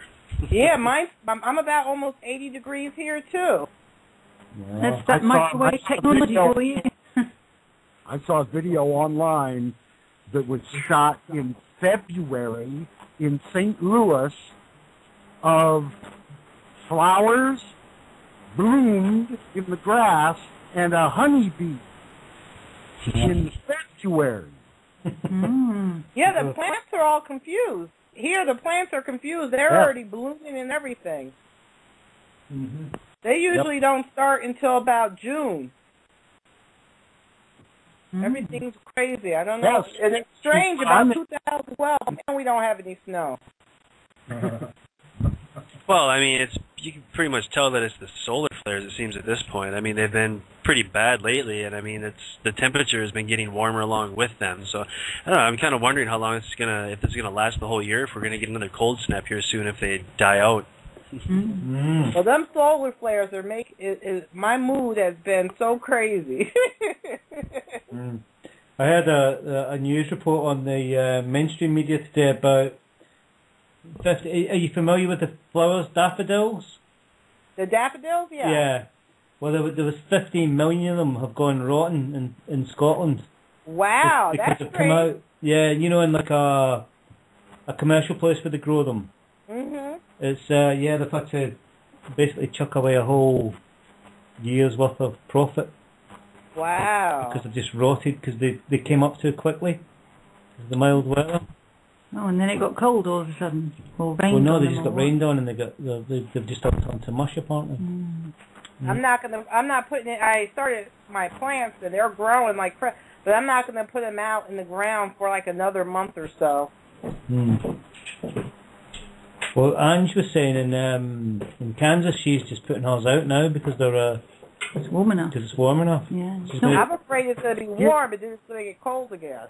Here in the United States, the USDA has adjusted the for gardeners, when you buy seeds and that, everything is packaged by about what zone and when you should plant in that zone. Our zones have changed. It has been officially acknowledged and adjusted so I mean, if you look into that, it's awfully strange. How did they all of a sudden decide to just adjust that, Bullshit. But who's that speaking? Swami. That's Swami. Oh. Hello, Swami. Namaste. I'm sorry you weren't able to get in yesterday. Oh, I'm so computer illiterate. Reset knows. I don't. Every time I try to get on, I was hanging up. I was a mess. Reset told me he told you I remote viewed into him, and he was in a room with you and Herb guy. And that I was like, well, the guy had long hair, and he was sitting on a light tan or beige couch. My chair is rather wide, and it is. Yeah, one was a chair and one was a couch. My couch is was brown. sitting in the chair, and you were sitting like in the couch thing. Yeah, beige. Yeah. Nice one. So, Yeah. Rita, you're going to do your own show soon, aren't you, on the Type 1 Radio Lounge? Yeah, I'm gonna, because everybody has their own thing. Me, I don't really get into all the lingo or the new age. That just, I can't get into that. So I'm for the basic people. Because Keeping so it many real, people, Retta. Keeping it real. yeah, so many people I've noticed get caught up in the lingo. They're trying to get to the kundalini, and so the word doesn't mean anything. You know, don't go for the word, just go for the feeling. No, when it happened to me the first time, I had no idea what Kundalini was. Yeah, you know. So people All of a get, sudden, like, my spine started vibrating like hell, and I was like, "What?" What do I do now? like when I remote viewed into Reset, I don't even know why I remote viewed into. I think I was just talking to him, and he went to bed. And next thing you know, I went to bed. And next thing you know, I was in his body. Well, we had been discussing he Very and bizarre. Herb guy coming here to the ashram this weekend. That's what Okay, he told me. cool. But Yeah, it and didn't Retta come Hold, back. hold that thought, guys, because we're actually about 2 minutes away from the end of the show, of the live show. So, We will endeavour to get Steve Willner back on the show for a future date. Get well, Steve. yeah, and Yeah, Jake get well, Cootsey, Steve. Sorry to hear we'll you're have not well. Jake Cootsey on as well one Yeah. day. And next week we've got Andrew Goff, who is a fascinating guy. So that's going to be quite a show. But yeah. So listen to Freighter's show. yeah, Freighter show Yeah, tonight with good show Vinny from Freighter, and Vinny Max. Eastwood and Max Egan. That's a hell of a double act or Fantastic. treble act. So if you're going Oh, he has Max Egan on? Yeah. and Vinny Eastwood. So join us all. How long did we Put get? a tune. Join us all next week on the Type 1 Lounge. Yeah. Just going to put a little tune on to take us through to the last hour. The podcast. The podcast hour. Archive. This is. And you can Yeah. I Wow. want to do it. I want to go browsing. Hello, all you listeners in the archives podcast. We're back. That was Gillian Cope. Welcome to the Type 1 Lounge After Hours. Yeah. Yeah. This is where the real stuff happens. Yeah, this is where we crack open the bottle at the back of the cupboard. Yeah. The dragons. Have a wee dram into the... I got So we Wee have hours. Swami with us, and we have Rita and the Resets, and I just saw in the in this Brighton Festival thing, they've got a thing tribute to Gil Scott Heron. Yeah. To go to. Yeah. I know I was quite amazed to see there was actually one thing at the Brighton Festival I would actually want to attend. And that was it. That's it, Gil Scott Heron, yeah. The great graphic. Have you seen the graphic for the show? Yeah. That's a great. Was someone about to tell us something interesting on the show before we went to the break? I can't remember what it was. Me and Reset were talking about how I remote viewed into him. Right. And it was funny because as I was kind of scared to tell Reset that I remote viewed into him, so some people might find that a little, funny. So I told him, and he was like, I described the guys who he was talking to, and I said Herb guy was in there, Brandon was in there. Ooh, I'm echoing. And he was like, Retta, I don't know who you're talking about. I don't know nobody who sounds like that. And I was like, okay, whatever. And then the next, I don't know if it was that same day Reset or the next day. No, it was the next day. Hello? Did you feel anything, Reset? Did you feel any different? What, when I went into his body? I knew I was in his body. No, but did I was just wondering if Reset felt anything different when you were No, in... I didn't notice anything. And I felt funny. Was it like Whoopi Goldberg in Ghost? I like to just jump into people's houses or people's bodies. I just don't do that. So I was so upset with myself because I'm like, I'm invading his privacy. So I'm trying to jump out, and every time I would close my eyes again, I would be right back in his body. So I wasn't really focusing on their conversation. They were having a really deep conversation, and Reset was in a chair. I don't know where Brandon was. I just heard his voice from behind me. And then I was looking I didn't really know what Swami looked like. So I was describing to Reset, I was like, the guy with long hair, a full face. I said he's not fat, he's not skinny, but he's, solid. And I said he's very artistic. I said, I don't know if he's in the band or what he is, but he's a very artistic man. That's the vibe I got from him. And Reset was like, I don't know who you're talking about. It's not me. And then the next day he was like, Freda, Brandon just asked me if I can go with him to see Swami. And I'm like, Swami? I said, what does Swami look like? And he sent me the picture of you. And I was like, that looks like the guy that I seen, but in the picture that you have your eyes closed. But I remember I could definitely say yes or no if the eyes were open. But it looked like you, and it had a nice light brown or tan or beige like couch, and there was a couch and a chair because I know Reset was sitting in like a chair, but it's not like a regular chair. It was like a big chair. Like a sofa. Well, we'll welcome you to our house anytime, Retta. Yeah. Fly over anytime you like, Retta. You can inhabit my body anytime you like. I try not. I told Reset one day I did it to my ex. I didn't mean to. I went into their bedroom and seen them in bed with somebody else. I said, oh, Lord. No. That again. That is weird. Yeah. And on Like that it could be fun. Swami, you said Herb Guy's going to come and stay with you, yeah? Swami? Oh, maybe he got off for a second. No, Did we lose him? he's still around. So. I'm sorry, Swami, I was muted. Oh. Are we there? Yeah, Yeah, we're there, yeah. yeah. You said Herb Guy's going to come and stay with you. Is that at the ashram? And he's going to do some meditation? What we were discussing was Herb Guy and Reset and perhaps one other person coming to visit me here at the ashram and staying for the week. No, that's great. That'd be great, yeah. But I tell Retta, next time you break into my ashram, We're going to get the psychic police onto you. knock on my third eye and I'll be good. No funny stuff. I thought by telling Reset I was going to kind of freak him out. I was kind of scared to tell him. I was like, Reset, I had a little experience. I didn't mean to. Did you make him do anything naughty? No, I was too busy trying to get out of his body, but it for some reason I kept going back in.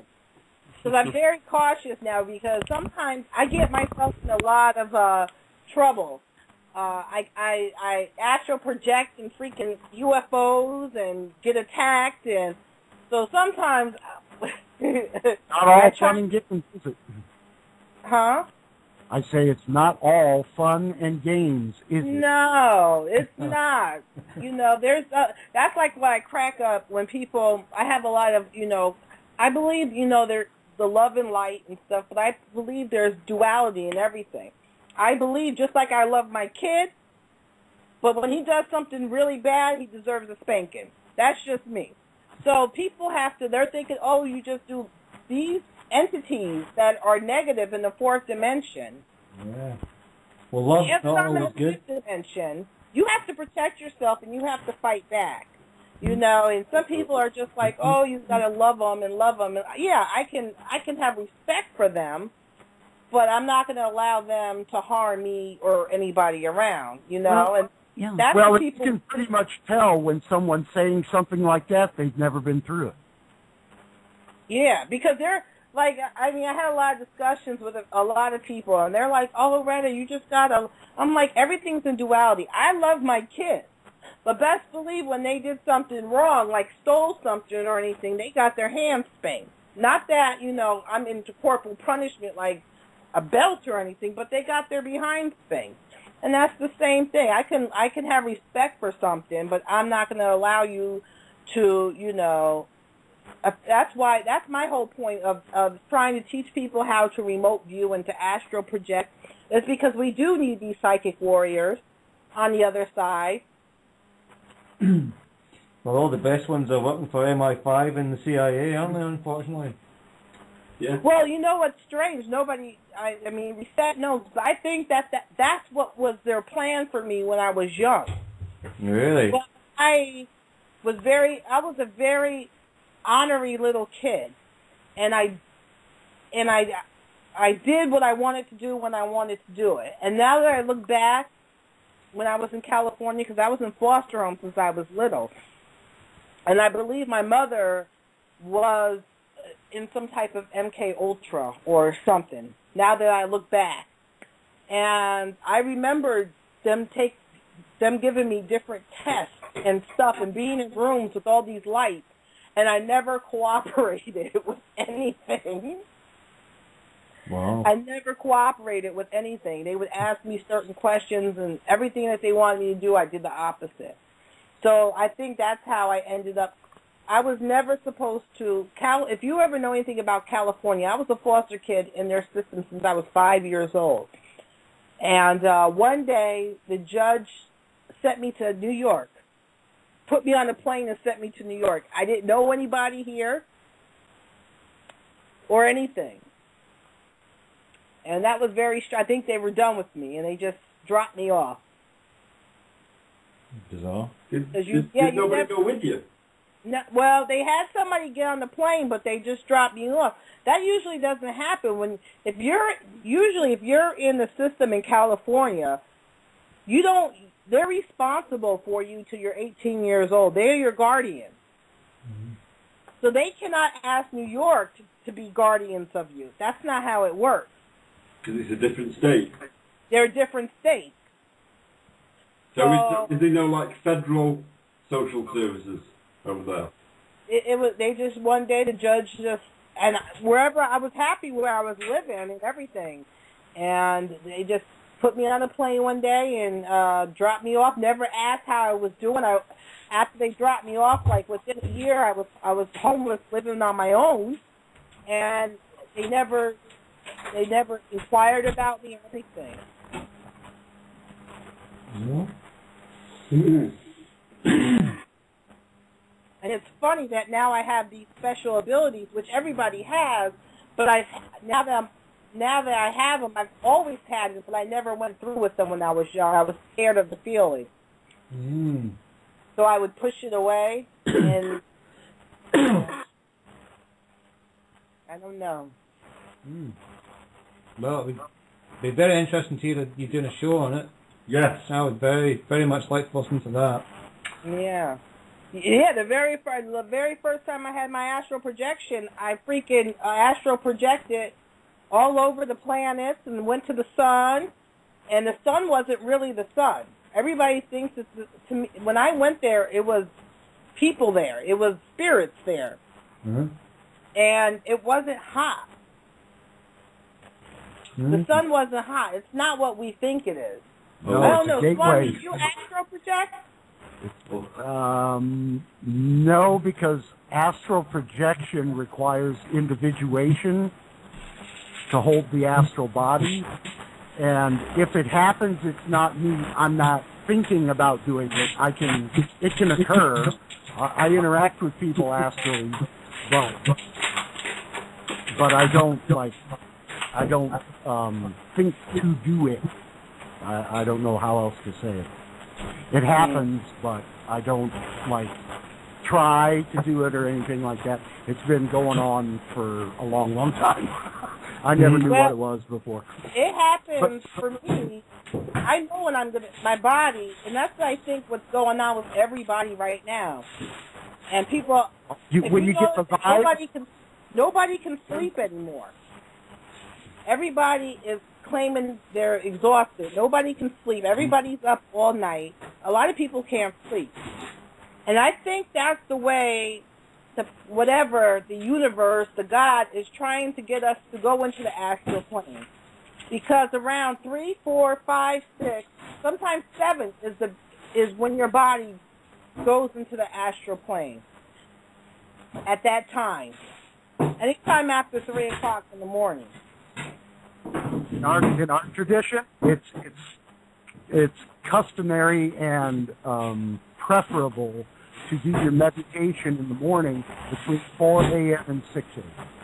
Well, that's strange. Yeah, that's when you most likely, every time I astral project, it's between 3, mostly, not really 3, more likely 4, and it's really at 7 o'clock, it's instantaneously.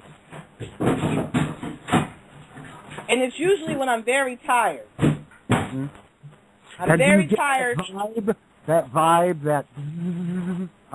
there's a sound that comes with it before you split. Yeah, I don't really hear. I feel it's a vibration in me. I feel like I'm starting to. I can feel myself starting to float. Right. Yeah, I understand what you're talking about. And what's funny is that most people said I don't do it on my back. I do it on my stomach. I think on my back it's just too much, like you're free falling. So when I astral project, I'm usually on my stomach or my side. And all the videos I see about teaching people how to astral project, they're telling them to lay down with their back, and I'm like, I've never did it that way. I'm never successful if I lay on my back. Right. Well, but see, you're not doing it by anybody's plan other than your own ability to do it. Yeah. So Yeah. just make the body comfortable in whatever way works for you, because you're not going by anybody's outer knowledge that's outside of you. Mm-hmm. Everybody has the ability to do it. Oh, yeah. Everybody has the ability. And I think if you don't try as hard, so many people get stuck on trying. The way I always say, if you want to really astral project, have like a weekend off. If you have a weekend off, try to stay up as late as possible for 2 days. Try to stay up past 3 o'clock in the morning. Don't drink, try to stay up. You're going to be exhausted. And usually the second day that you try to stay up that late, you'll instantaneously, I've had a few people have a lot of success with that. They at least have lucid dreams. I hate And then staying once up you that do it late. the first time, your body is trained to do it. You'll do it a lot you'll do it more often. It's just getting over that first hump. I have a lot of people who come to me and ask to learn how to do stuff like that, but I don't teach anybody anything about that. If it occurs naturally within them, I'm more than happy to discuss it. But I don't want to put anybody into thinking they need to sit around and do a thing to do something that is natural. You know what I mean? That's how I am about the words. Like, all these words, people get so stuck on these words instead of doing. Stop being stuck and do something, Don't worry about somebody else's definition of their experience. Because everybody has a different experience. Exactly. Exactly. Don't worry about this or that. And I always tell people, if you do astral project, don't worry.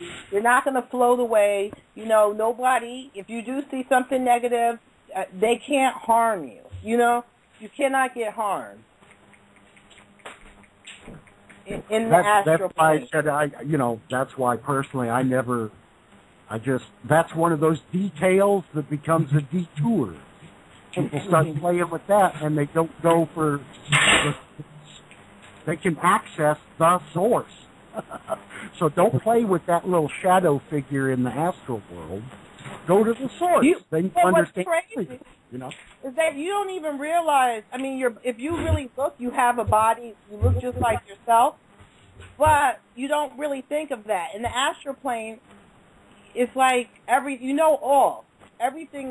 know. So you don't even think the same way you think in this world. Your thought process is completely different over there than it is over here.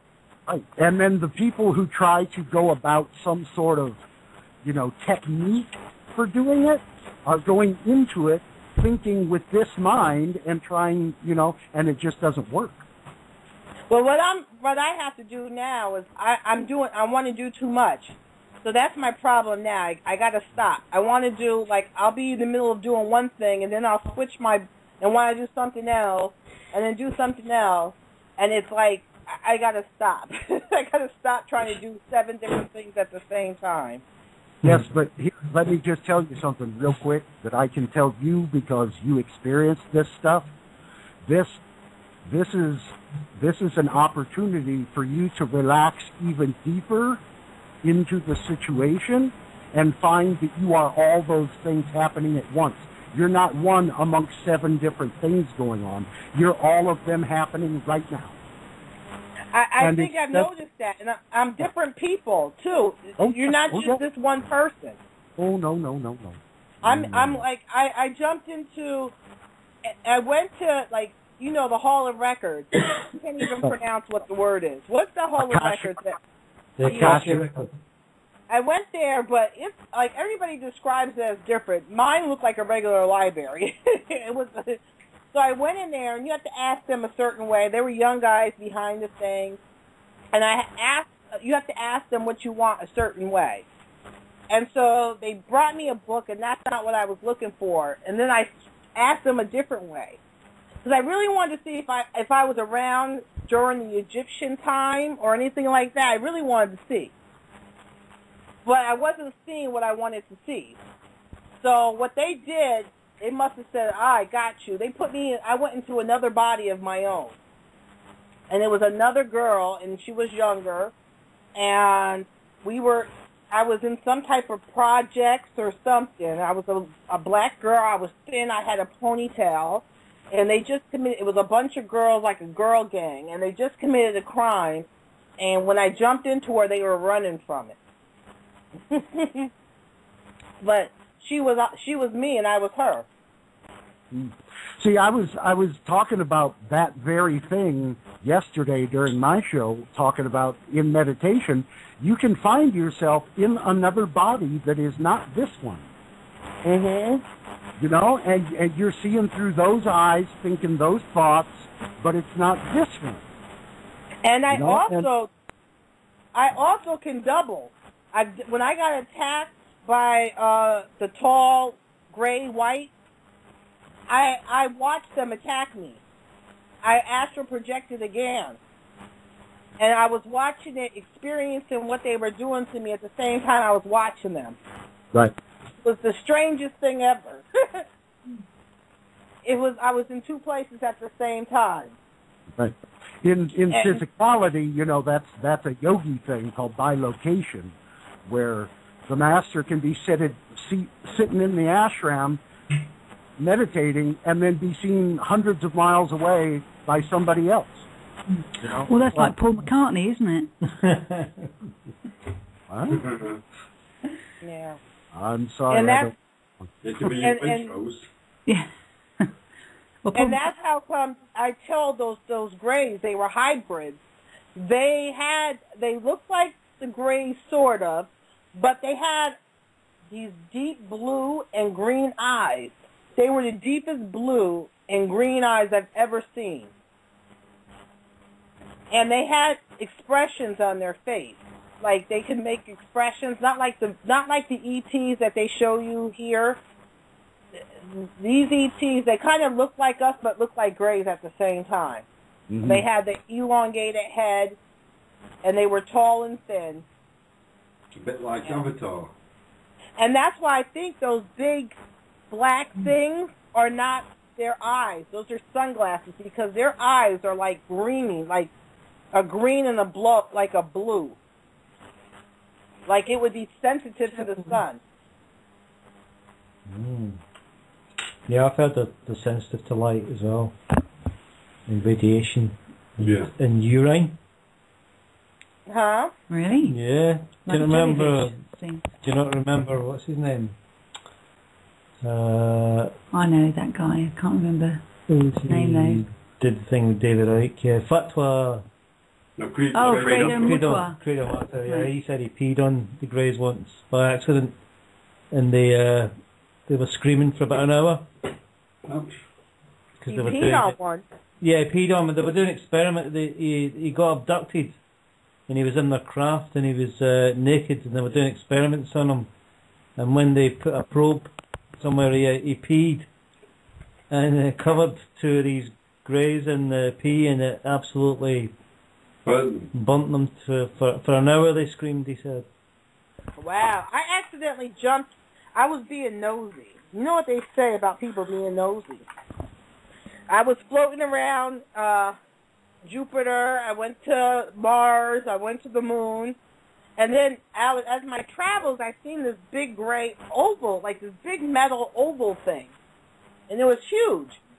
So I go down, and it has, like, I call them hieroglyphs, but they were like lines and dashes and dots. It was like a code or a language. And they were just lines, and I was looking at that. And while I was looking at that, next thing you know, I went into the ship. I surprised them as much as they surprised me. As soon as I popped in, they must have knew I came in at that same time. Because they turned around as soon as I popped in. And like, where the hell you came? They looked at me like, where the hell you come from? And I looked at them like, where the hell did you come from? And that was my first experience. Because I thought people were talking about, oh, there's ETs and this and that. And I was like, oh, I don't know. I think there is, but I don't think I'll ever see one. And then I popped into one. And yes, they are there. Oh yeah. The universe is full of life. Yes, full of it is. it. Everywhere. It's just hidden here. That's all. Mhm.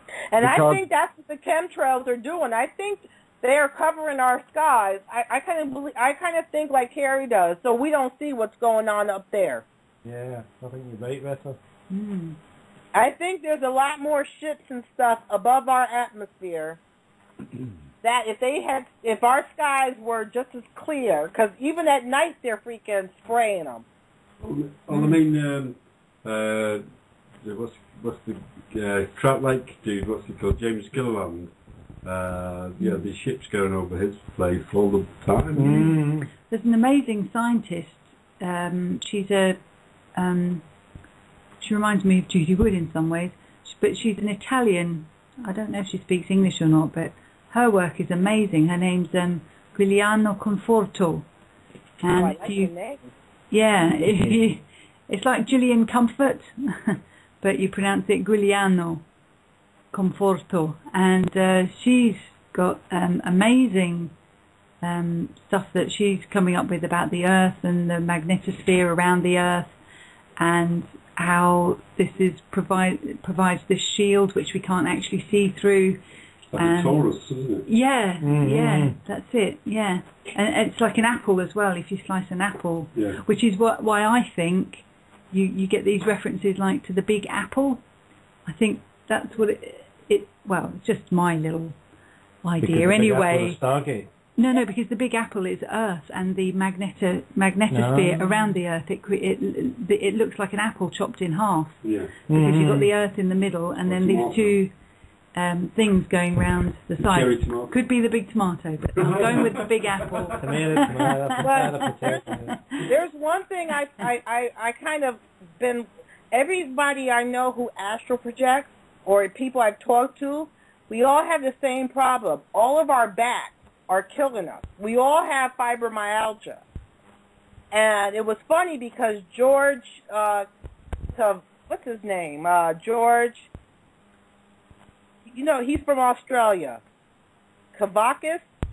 Oh, well, yeah, George Kavasatis or something. Yes. Yeah. He astrals with remote views. And he even talked about how his fibromyalgia was so bad he couldn't get out of bed sometimes. Mm. And everybody I know that can astral project and remote view, we all have the same problem, this fibromyalgia. Mm. Even Jay, he used to astral project, and he said when he did, his back was killing him. Mm. Right. Maybe don't do it. Well, maybe it's not a good thing, you know? What George says is that why it hurts because we put more we put more on ourselves to help others. Oh. It's like we're doing work constantly. Mention a rod for your own back. Yeah, it's like like let's say us and this whole block. I'm working, trying to, help the whole people on this whole block or something like that. That's what he said. There's a lot on our. We carry a lot. Hmm. And it comes into this, into this world as the fibromyalgia, as the back, hurting. But it's just strange how a lot of people who do have the same thing, they all complain that they have fibromyalgia. Well, then you need to do a bit of purification after your astral projections, and to alleviate that pressure, because that's what it would appear that's happening. That you're Smoke sort of, weed every day. yeah. And also do that. Make weed shakes. That's what you need. Yeah. Weed smoothies. Weed smoothies, yeah. Yeah, raw weed smoothies. Raw weed smoothies. I'm growing all types of herbs this summer. I'm figuring out something. Something's got to help. Yeah. Have you got your mushrooms yet, Retta? No, they're coming. They sent me email that they're sending them out because I bought a couple of plants, so they're going to send them together with the plants. All right. So I had bought. I wanted to try. I wanted to see if the experience is the same as the Astro. So I bought the salvia plant. Salvia divinorum. So I wanted when everybody, like, when they try these things, I want to see if it's the same as the Astro. I want to know if people are really going into the astral plane when they're taking this. No, That's my they're own not. little. Huh? No, they're not. No, it's a They're chemical reaction going on within their own brain. It's a little movie playing in their own head. They're not going anywhere. They're seeing things in their own head. It's like sitting and imagining. Except it's a chemical reaction. Have you ever tried it? You'll find out. Have you ever tried it? Try which one? Any of them? Oh, a number of them, yes. All of them. Oh. I wasn't always a woman. I've never. For ice cream going. I'm a virgin. I've never tried anything. I think I tried. You'll find out that it's not your fourth dimensional astral thing. Oh. You'll find out. It's all right, but enjoy. Good, yeah. It's not. Well, it's something to think about. That's different. Oh. So the shamans, when they do it, they say they talk to the spirit of the plant. Yeah, but that's ayahuasca. That's a different thing altogether, isn't it? Yeah, that's much to do with conscious thought. You're echoing. Who, me? Yeah. Yeah. Or someone else. Someone's echoing. Yeah. I think it's. Yeah. I don't know. Why is that happening? It's my own little experiment I'm trying. I just want to see if it's something different or if it's the same or what. Smoke weed every day. See, I tried that when I was 16. It made me paranoid. The That's it.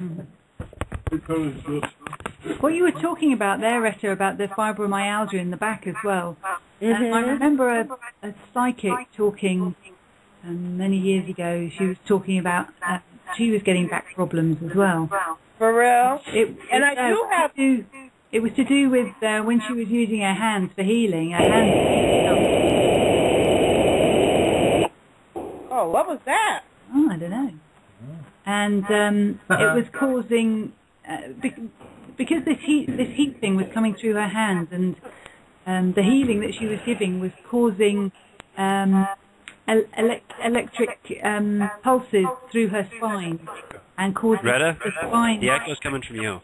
It's coming from me? Yep. I'm going to put myself on.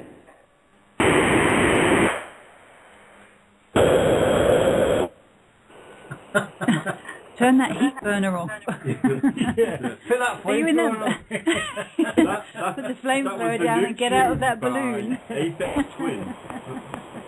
So, See, that's not me. I was on mute. Right. If you go and look at where the call is, you can see the different pitches that are associated with their names, and you can see when a level is coming from somewhere. That sound is coming from BTR, but the echo is coming from you, Retta. why is BTR going? How am I getting the echo? No clue. I'm just telling you what I'm seeing. Am I still echoing? No, the echo's gone. Yeah, the echo is gone, but BTR is freaking out now. Quite noise. Wow. Bloody hell. Calm down. Yeah. Are we okay now? Solar flares, right? So, yeah.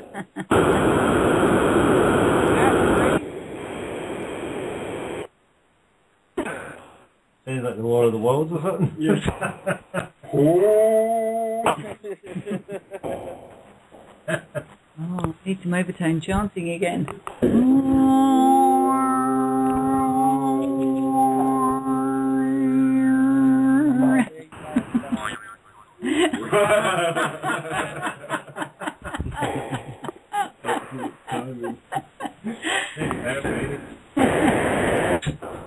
It sounds now like that- somebody's playing war games. No, it almost sounds like gunshots now. Yeah, it sounds like war games.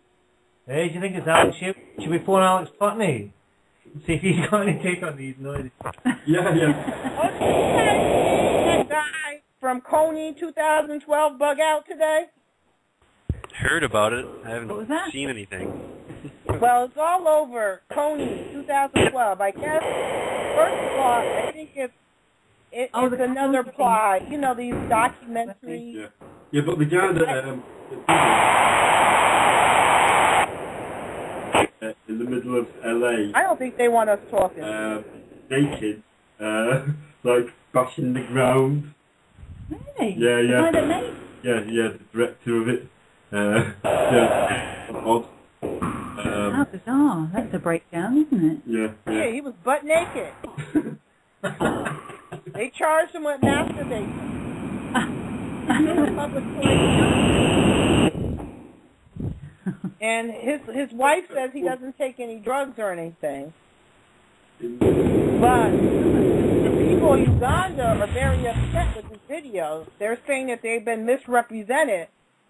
And what it is, the Coney, he basically wants a war to overthrow the prime minister there. Of Uganda. Yeah. Uganda. See that?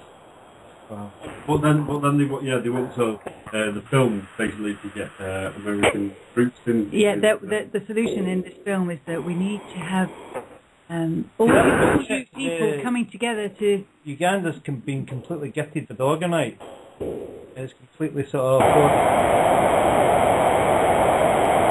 Oh my God. It's horrible. Should we Call it a day. call it a day? Yeah. Yeah, I don't think they want to talk anymore. Yeah. Yeah, so we're Drops. we're going to surrender and say, okay, Yeah. we just want to fight. So that's... Oh no, I'm up for a fight. Hey, maybe if we play a song, it'll come back. It worked last time with the choppiness. Okay. All right, try a song. Okay.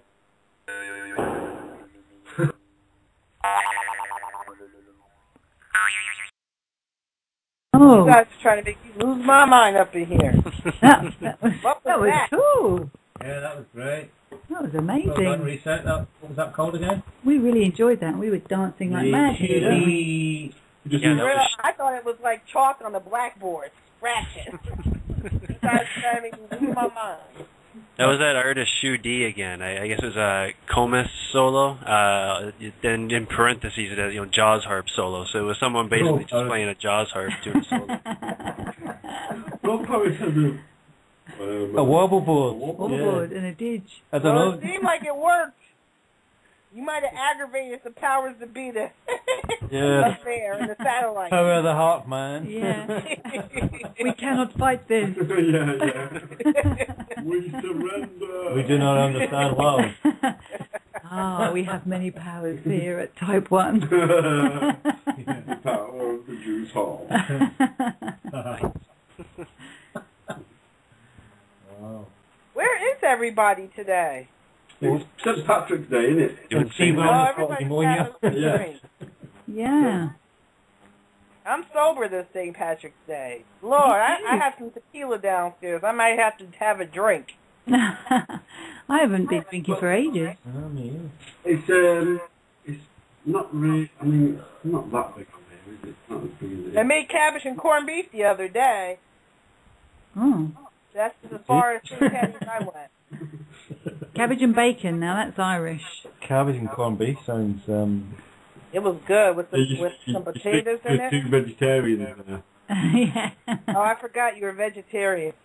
Cabbage, now that's something. Yeah. Cabbage and butter. Pepper. And pepper. Oh, Ooh. steamed cabbage and butter. and I grew some pepper. I grew some cabbage, not pepper, in my garden. Well, they're And, different, oh right? my God! It was, You guys don't ever have a craving yeah, for cabbage. Cabbage. for like, let's say you're at a restaurant and you smell bacon. No, I'll throw up. never. For real? Oh my God, bacon smell. I don't even eat that much. I don't really eat pork, but once in a while I smell a bacon. No, I never would ever even think of bacon, really. Or steak. Or even if I smelt it. Dreadful. I like cakes bacon. That's nice. Baking. Have you guys heard of that? No meat in them. Yeah, there's a bar somewhere in America. I forget where. The whole theme of the bar is bacon. Like everything has bacon in it. Oh my. Even like the alcoholic drinks have bacon in them. Ooh. Gross. Well, funnily enough, I do like bacon flavoured potato chips. I thought you were gonna say bacon flavored vodka. There's a Northern Lights, Smoky bacon. the Swedish place in town. They've got like about 100 different types of like vodka. We had like a smoked apple one or something like that. That's all right. Yeah, that's quite. Yeah, it's nice. Yeah, the You got smoked bacon one though.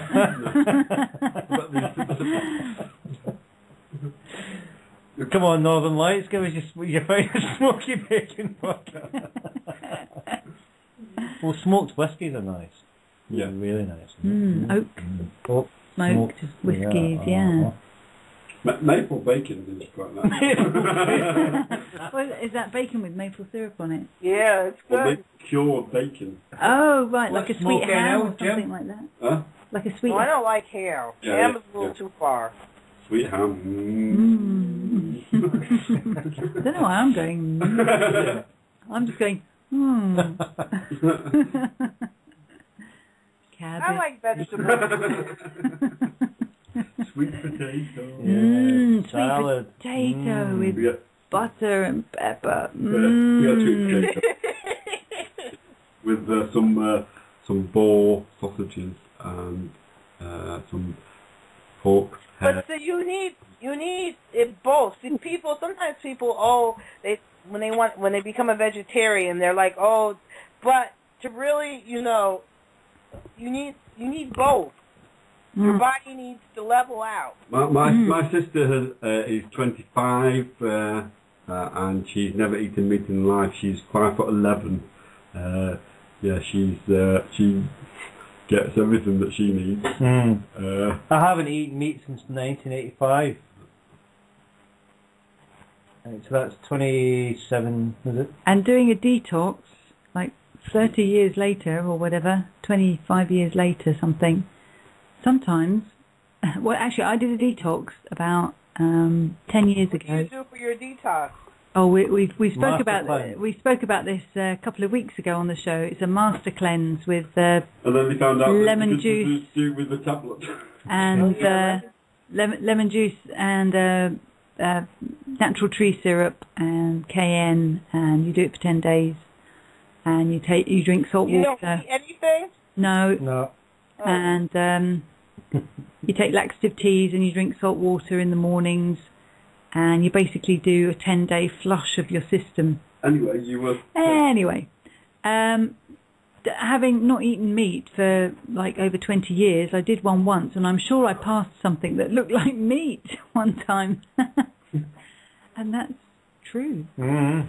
And it was very chronic digestion disconcerting. can bring out meat that's been there for years. Yeah, vegetarians that have had colonics have, passed out meat that's been stuck in their intestines for all those years. But see, as me being a nurse, these colonics and stuff, I'm just like, I don't know.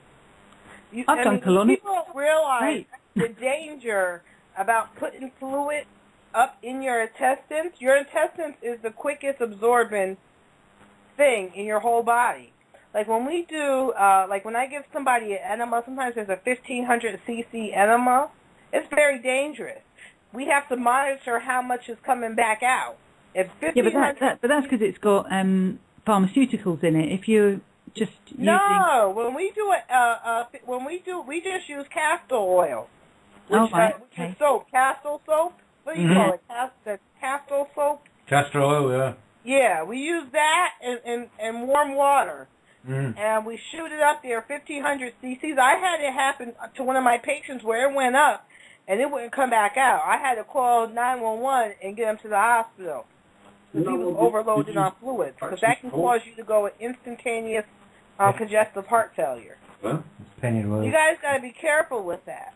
That's true. Well, I can honestly say that anything that's gone up has most definitely come back down.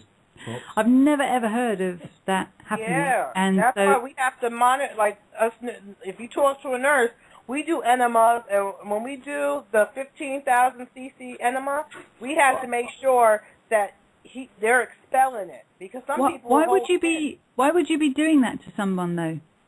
What would be the case where you would do that? Somebody might be impacted, and it's high up, so we have to put the. It's a saline bag, 1,500 cc's. It's like a saline bag. We put the soap in it, and then we stick it up the rectum. Yeah. So you're trying to dislodge the blockage that's compacted in there. So, well, I can understand why that might kind of go past the blockage and then not come down, because that would be quite tricky. But I mean, the times when I've done this, it's been when I've been doing a detox, and there's very little in there to come down anyway. It's literally just I've done garlic enemas. So 10 days without eating anything? I'm going to lose my mind. Well, it's nice to have somewhere you can talk about these kind of things, isn't it? It's not everyone's cup of tea.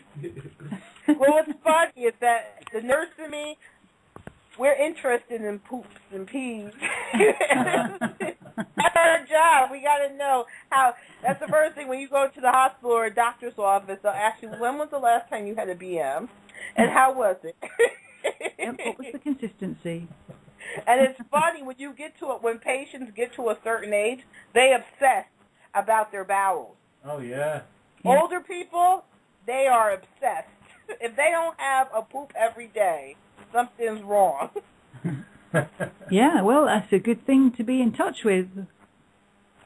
Yeah. I think it is good to be in touch with your bodily function. When we travelled in Asia, there was that was all the conversation was what was your airline like and what's your... Yeah, two topics of conversation. What was the airline that you flew with, and kind of scary stories involved around different airlines, and how has your poo changed since you've been here? It was great. Do they change? Pardon? I said, did it change? Oh, yeah. Oh, yeah. Oh. I've got a lot quicker. Yeah. Yeah, there were times when we were, you know why they call them the runs sometimes? When you're half a mile down the road from your guest house. You've got half a mile between you and complete embarrassment in the street. Yeah. Proper time. But, you know, it's a leveler of relationships when, you know, you're with someone and you're in that kind of position. Yeah, you get to find out who your friends are. Yeah. You'll be glad to know I didn't embarrass myself publicly in the street. I just want to bring a happy ending to that story. I had started all my seedlings, and a whole nother thing sprouted. Reset. I got 200 plants in the house, and they're all sprouting. Oh, great! Oh, nice. Whatever I'm growing. Right now, the okra, the beans got real big. The watermelon, I didn't expect the watermelon. Within 2 days, it sprouted. What? And I've had to change the container twice because it's outgrowing. In 1 week, it's outgrowing the container. Well, you've got beans on the go already. Beans, watermelon, okra, strawberries. Namaste. Namaste. You're back. Hey, I'm back. I'll be there. Excellent. There you are. What, was I hiding? Well, we sent Retta on one of her missions to try and find you. Oh, really? Did it work? No. She's like, oh my God. Yeah. It's underwear. Oh my God. You were on a brown chair. Oh, with a tan sofa. But have you got your eyes open, Swami? I do. There you go, Retta. He's got his eyes open. I'll have to see a picture of, because actually he had his picture up here. His eyes are closed, so I didn't. But it's the same guy. Are you artistic, Swami? Yes, you are, Swami. Flies. Huh? I can draw flies. Whoa. If I take a shower. I'm like artistic, like with poetry. Oh. Artistic means a whole bunch of. I just felt when I was there that you were artistic. So if you qualify, I mean, I don't make anything pretty. Neither does Picasso. You have an artistic nature. All the martial arts and things you've done, that's a very expressive I thing just felt to do. that you were artistic, like, because when you're in Astro, you know everything, and it's so funny is because people are like, well, certain things you don't bother asking because you already know, even though you don't know in this plane over there, you know. Right. So you don't bother thinking. You don't bother storing it away to come back over here. It's not even an issue. Yeah, it's not. Oh. No. Well, we've only got about 4 minutes left on this, so if anyone's got any poo stories or anything they want to share. Oh, I've got tons of them. I used to be a CNA working in nursing homes. Oh, great! Retta! I'm a nurse. That's what we were just talking about. I said, a nurse, I'm so interested in everybody's poop. That's my first question. When was the last time you had a bowel movement? Right. Have you had a BM today? That's it, yeah. What color was it? I know, yeah, you put it on the chart, What didn't you? colour was it? Yeah. I got to know the Like a color, the baby's size. Yeah, they are, though, aren't they? Crazy. But you do have to chart the number of bowel movements and the size, small, medium, or large. Yes. Or, I have to write a note on it. baby, yeah. Yeah. What kind of... You guys are going to start a new group on the site or something? What's funny is that you can get charged with neglect if a patient hasn't had a BM and you haven't caught that he hasn't had a BM in so many days, Right. or you haven't charted on it. The state, you can get charged. You'll be in big trouble. You can, yeah, you'll be in a lot of trouble. Deep shit. Yeah, so you can deep shit about When shit. it comes out. So in 7 days, a patient has to at least have one. Imagine that.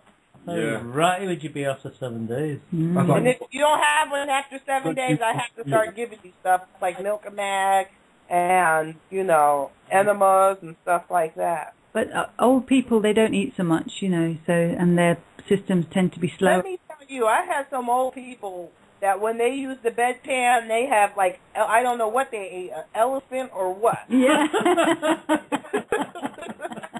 Amen, sister. In there, smelt it. You smelt it, you dealt it. Oh, Not when you work in a nursing home, Hoss. And don't let anybody have C. diff. Oh, my God. Oh, isn't that a special little scent? Oh, that smells horrible.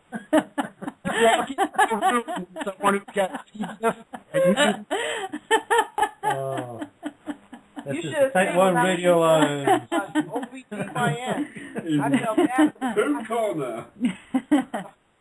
Check this out, Greta. You and I, the ones who fly around the universe, know about all kinds of weird stuff, and we're sitting here talking about old people's poop. How mundane can the divine get? Yeah.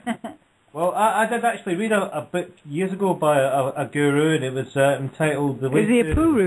puru? Well, basically, he said the way to true enlightenment is to have a good shit every day. That was the basic gist. Good shit every day. That's what we need to have, a new song. Amen, brothers and sisters. The Still song. We are going to be cut off at any moment because Have a good shit every it's coming day. to the end of this podcast. Well, the podcast's going to end, but everybody who's on the podcast is on the Skype call anyway, so Okay. So, so don't worry about nothing. it'll just... You can talk So about how's shit as the much as you weather like, over but Yeah, well, We're not being recorded now, are we? Yeah. At that moment, yeah. Oh, lovely. That's going to screw up my reputation. Not that it necessarily needs to be released. I mean, I'm just kind of backing up all the recordings, and if something happens in the archives, I mean, I've got everything, and it can be, edited out what needs to be and whatever before we post it. So. Edited out, is that another... maybe we'll It's another way of evacuating. Yeah. And we're putting them on YouTube. Yeah, Yeah, edit out the music. that'd be great. I'm Yeah, sorry. when we have a good guest on, Yeah, like, not just us talking shit. and about Yeah. it. Literally. Yeah. Why not? That might be the next Yeah. YouTube phenomenon. I tell you what, though, if you get around nursing people, the topic goes there. No. Yeah, absolutely. When you get around nursing That's people, fine. we talk about sex, and you can't go out with a bunch of nurses because they get drunk. And their bra might come off or something. And then go into work at 7 o'clock in the morning. But it's Oh, not- you see a I bunch went of for a nurses, nursing home. Yeah. you see a bunch of nurses and doctors out. Watch out.